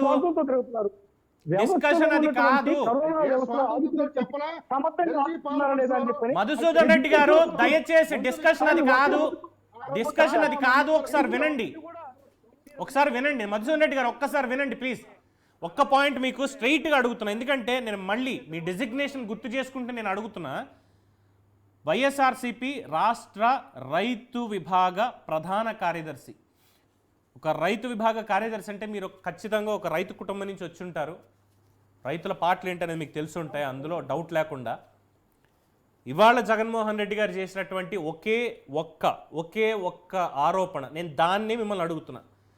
3 రోజుల ముందే సమాచారం వచ్చినప్పుడు ఇన్ఫర్మేషన్ ఇవ్వకుండా బుడమేరు వాగను ఇంకోటన మొత్తానికి వరదల్లో ఓవరాల్గా అన్ని కలిపి వరదల్లో 60 మందిని చంపేసినటువంటి చంద్రబాబు నాయుడు మీద నెగ్లిజెన్స్ కేసు ఎందుకు పెట్టకూడదు అని ప్రశ్నించినటువంటి జగన్మోహన్ రెడ్డి గారి మీద అన్నమయ్య డ్యాం కొట్టుకుపోయినప్పుడు కనీస సమాచారం ఇవ్వనటువంటి పరిస్థితి, 45 మంది చంపేశారు అనొచ్చా? కచ్చులూరు బోటు ప్రమాదంలో ఆ రోజు ఉన్నటువంటి వాళ్ళు ఎవరు వినండి పూర్తిగా క్వశ్చన్ విని మీరు సమాధానం చెప్పండి. కచ్చులూరు బోటు ప్రమాదంలో 55 మంది చనిపోయారు. మరి వాళ్ళని చంపేశారనే అనాలి, చచ్చిపోయారు అనడానికి లేదు. మరి వీటన్నిటికీ సంబంధించి ఆ రోజు పాలకుడిగా ఉన్న జగన్మోహన్ రెడ్డి మీద ఎన్నిసార్లు నెగ్లిజెన్స్ కేసు పెట్టాలి? బోటు విషయం, అన్నమయ్య గేటు విషయం, పులిచింతల గేటు, గుండ్లకమ్మ గేటు. మాట్లాడమంటారా సార్? చెప్పండి. ఆ బోటు వైసీపీ వాళ్ళది కదా, నన్ను మాట్లాడమంటారా సార్? చెప్పండి. మాట్లాడిన దానికి శాంతి ప్రసాద్ అన్న మాట్లాడిన దానికి కొన్ని సమాధానం చెప్తాను. సార్ ఒకటి సార్, ఇప్పుడు బుడమేరు వాగు అనేది బుడమేరు వాగులో 1964లో వరద వచ్చి 10 మంది చనిపోయారు. అది అప్పుడు పేపర్లో వచ్చింది. ఉమ్, బుడమేరు వాగు నిర్వీర్యమైనటువంటి ఒక వ్యవస్థ. ఉమ్, ఆ గేట్ నుంచి కింద ఉన్నటువంటి వ్యవస్థ బుడమేరు వాగు నిర్వీర్యమైనటువంటి ఒక వ్యవస్థ. అది మామూలుగా ప్రకాశం బ్యారేజ్ అప్పర్ స్ట్రీమ్ సైడ్ లో కలుస్తుంది పోయి బుడమేరు వాగుని డైవర్ట్ చేసి అప్పర్ స్ట్రీమ్ సైడ్ లో కలుపుతున్నారు దాన్ని. ఎందుకంటే బుడమేరు వాగు యాక్చువల్ గా డైవర్ట్ చేశారని బుడమేరుకి సంబంధమే లేదు. బుడమేరుకి కృష్ణానదికి సంబంధం లేదు. రెండింటి పరివాహక ప్రాంతాలు లేవు. నేను అక్కడ స్థానికులుగా నాకు తెలుసు. ఆహా, మా ఇప్పుడు ఊరు నుంచే వాగు ఎక్కడ బుడమేరు. పుట్టింది, ఎలా పుట్టింది, ఏంటి అన్న దాని మీద కాదండి. జగన్మోహన్ రెడ్డి మీద ఆ రోజు కచ్చలూరు బోటు ప్రమాదం కానీ లేదు అంటే అన్నమయ్య గేట్ 45 మంది చనిపోయారు. సార్ నేను చెప్పాను, ఎన్ని కేసులు పెట్టాలి? ఒకటి సార్, ఇప్పుడు వరదలు పరివాహక ప్రాంతాలు వేరు. అప్పర్ స్ట్రీమ్ సైడ్ లో సార్ అన్న ప్రసాద్ అన్న నన్ను మాట్లాడింది అన్న, ఒక్క నిమిషం మాట్లాడింది ప్లీజ్. ఇప్పుడు అప్పర్ స్ట్రీమ్ సైడ్ లో కృష్ణానదికి అప్పర్ స్ట్రీమ్ సైడ్ లో ఉన్నటువంటి మహారాష్ట్ర కావచ్చు, తెలంగాణ కావచ్చు, కర్ణాటక కావచ్చు రాష్ట్రాల్లో భయంకరమైనటువంటి వర్షాలు ఉన్నాయనే విషయం చంద్రబాబు నాయుడు గారికి తెలుసా తెలియదు. ఖచ్చితంగా వరద అనేది తుంగభద్ర డ్యామ్ కూడా గేట్లు పుట్టుకుపోయినటువంటి అంత పెద్ద వర్షాలు వచ్చాయి. తుంగభద్ర డ్యామ్ గేట్ పుట్టుకుపోవడం అనేది అది రెగ్యులర్ మెయింటెనెన్స్ లో ఉన్నటువంటి తెలుస్తుందా తెలవదు అనేది అది సపరేట్ పక్కన పెట్టండి. తుంగభద్ర గేట్లు కొట్టుకుపోయే అంత వరదలు వచ్చాయి. ఓకే, ఈ ప్రికాషన్ ముందుగా పులిచెంతల్లో కానీ శ్రీశైలంలో కానీ నాగార్జున సాగర్ లో కానీ ఉన్నటువంటి కొంత వెకేట్ చేయొచ్చు అనేటువంటిది వాస్తవం. జగన్మోహన్ రెడ్డి గారు ఇదే స్పష్టంగా చెప్పారు. ఇప్పుడు బుడమేరు వాగులో ఉన్నటువంటి రెగ్యులేటర్స్ ని ఎత్తాల్సిన అవసరం చంద్రబాబు నాయుడు గారికి ఎందుకు వచ్చింది? సరే ఎత్తారు, ఎత్తేదానికి ముందుగా విజయవాడ ప్రజానికానికి కానీ విజయవాడలో ఉన్నటువంటి ఏ ఒక్కరికి అన్న కూడా అదే పరివాహక ప్రాంతంలో ఉన్నటువంటి వ్యక్తిగా ఆయన మాట్లాడుతున్నాడు. ఓకే, సంతోషం. అన్నకి ఈ పరివాహక ప్రాంతంలో ఉన్నటువంటి ఎవరికైనా సరే ప్రికాషన్స్ గా ఈ విధంగా వరదలు వస్తుంది అనేటువంటిది ఎవరికైనా సరే ఇన్ఫర్మేషన్ ఉందా? ఎందుకు ఇవ్వలేకపోయారు అనేది ఇప్పుడు నైతికంగా అరెస్ట్ చేయమని చెప్పంటే జగన్మోహన్ రెడ్డి అరెస్ట్ అయితే అరెస్ట్ అనేది ఎవరు అనుకోరు సార్. ఏ కోర్టులో దాని కేసు తీసుకో. అదేలేండి, ఇంకా ఏంటంటే మన సమాధానం మనమే చెప్తాం కానీ వాస్తవాలైతే మాట్లాడమన్నట్టుగానే ఉంది పరిస్థితి. అది కేసు పెట్టమంటున్నారే కానీ ఎవరు కానీ కేసు పెట్టరు దానికి. అది అర్థమైందా? ఇప్పుడు జగన్మోహన్ రెడ్డి గారి కానీ మీద కానీ చంద్రబాబు నాయుడు గారి మీద కానీ కేసు పెట్టలేదు. కానీ దానికి ఉన్నటువంటి సమస్య జగన్మోహన్ రెడ్డి చంద్రబాబు నాయుడు గారు ఎందుకు ఫెయిల్ అయ్యాడు, ఎందుకు చెప్పలేకపోయాడు? 2.5 రోజులు మధుసూదన్ రెడ్డి గారు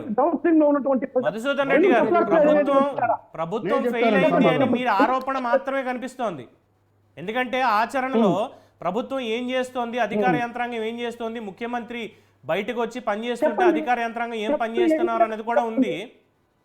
తప్పుడు ఆరోపణలు తప్పితే ఏ ఛానల్లో మీరు ముందస్తు జాగ్రత్తలు రిలీజ్ చేశారు? ఏ నెట్వర్క్ లో ముందస్తు జాగ్రత్తలు రిలీజ్ చేశారు? నేను చెప్పాను సార్, నేను చెప్పబట్టే ప్రాణ నష్టం లేకుండా నేను చెప్పా మధుసూదన్ రెడ్డి గారు, నేను చెప్పానండి. ఐఎండి రిపోర్ట్ వాతావరణ శాఖ తెలంగాణ ఆంధ్రప్రదేశ్ రెండింటికి సంబంధించిన రిపోర్ట్లు మా ఛానల్లో టెలికాస్ట్ చేశాం.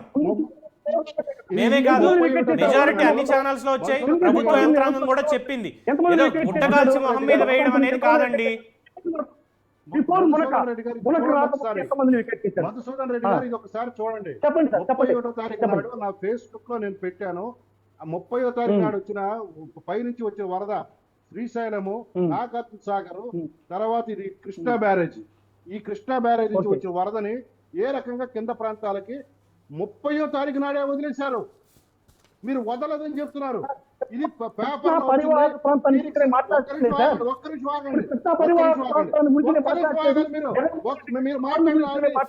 పచ్చాబద్ధం నేను ఇప్పుడు నిరూపిస్తా. మీరు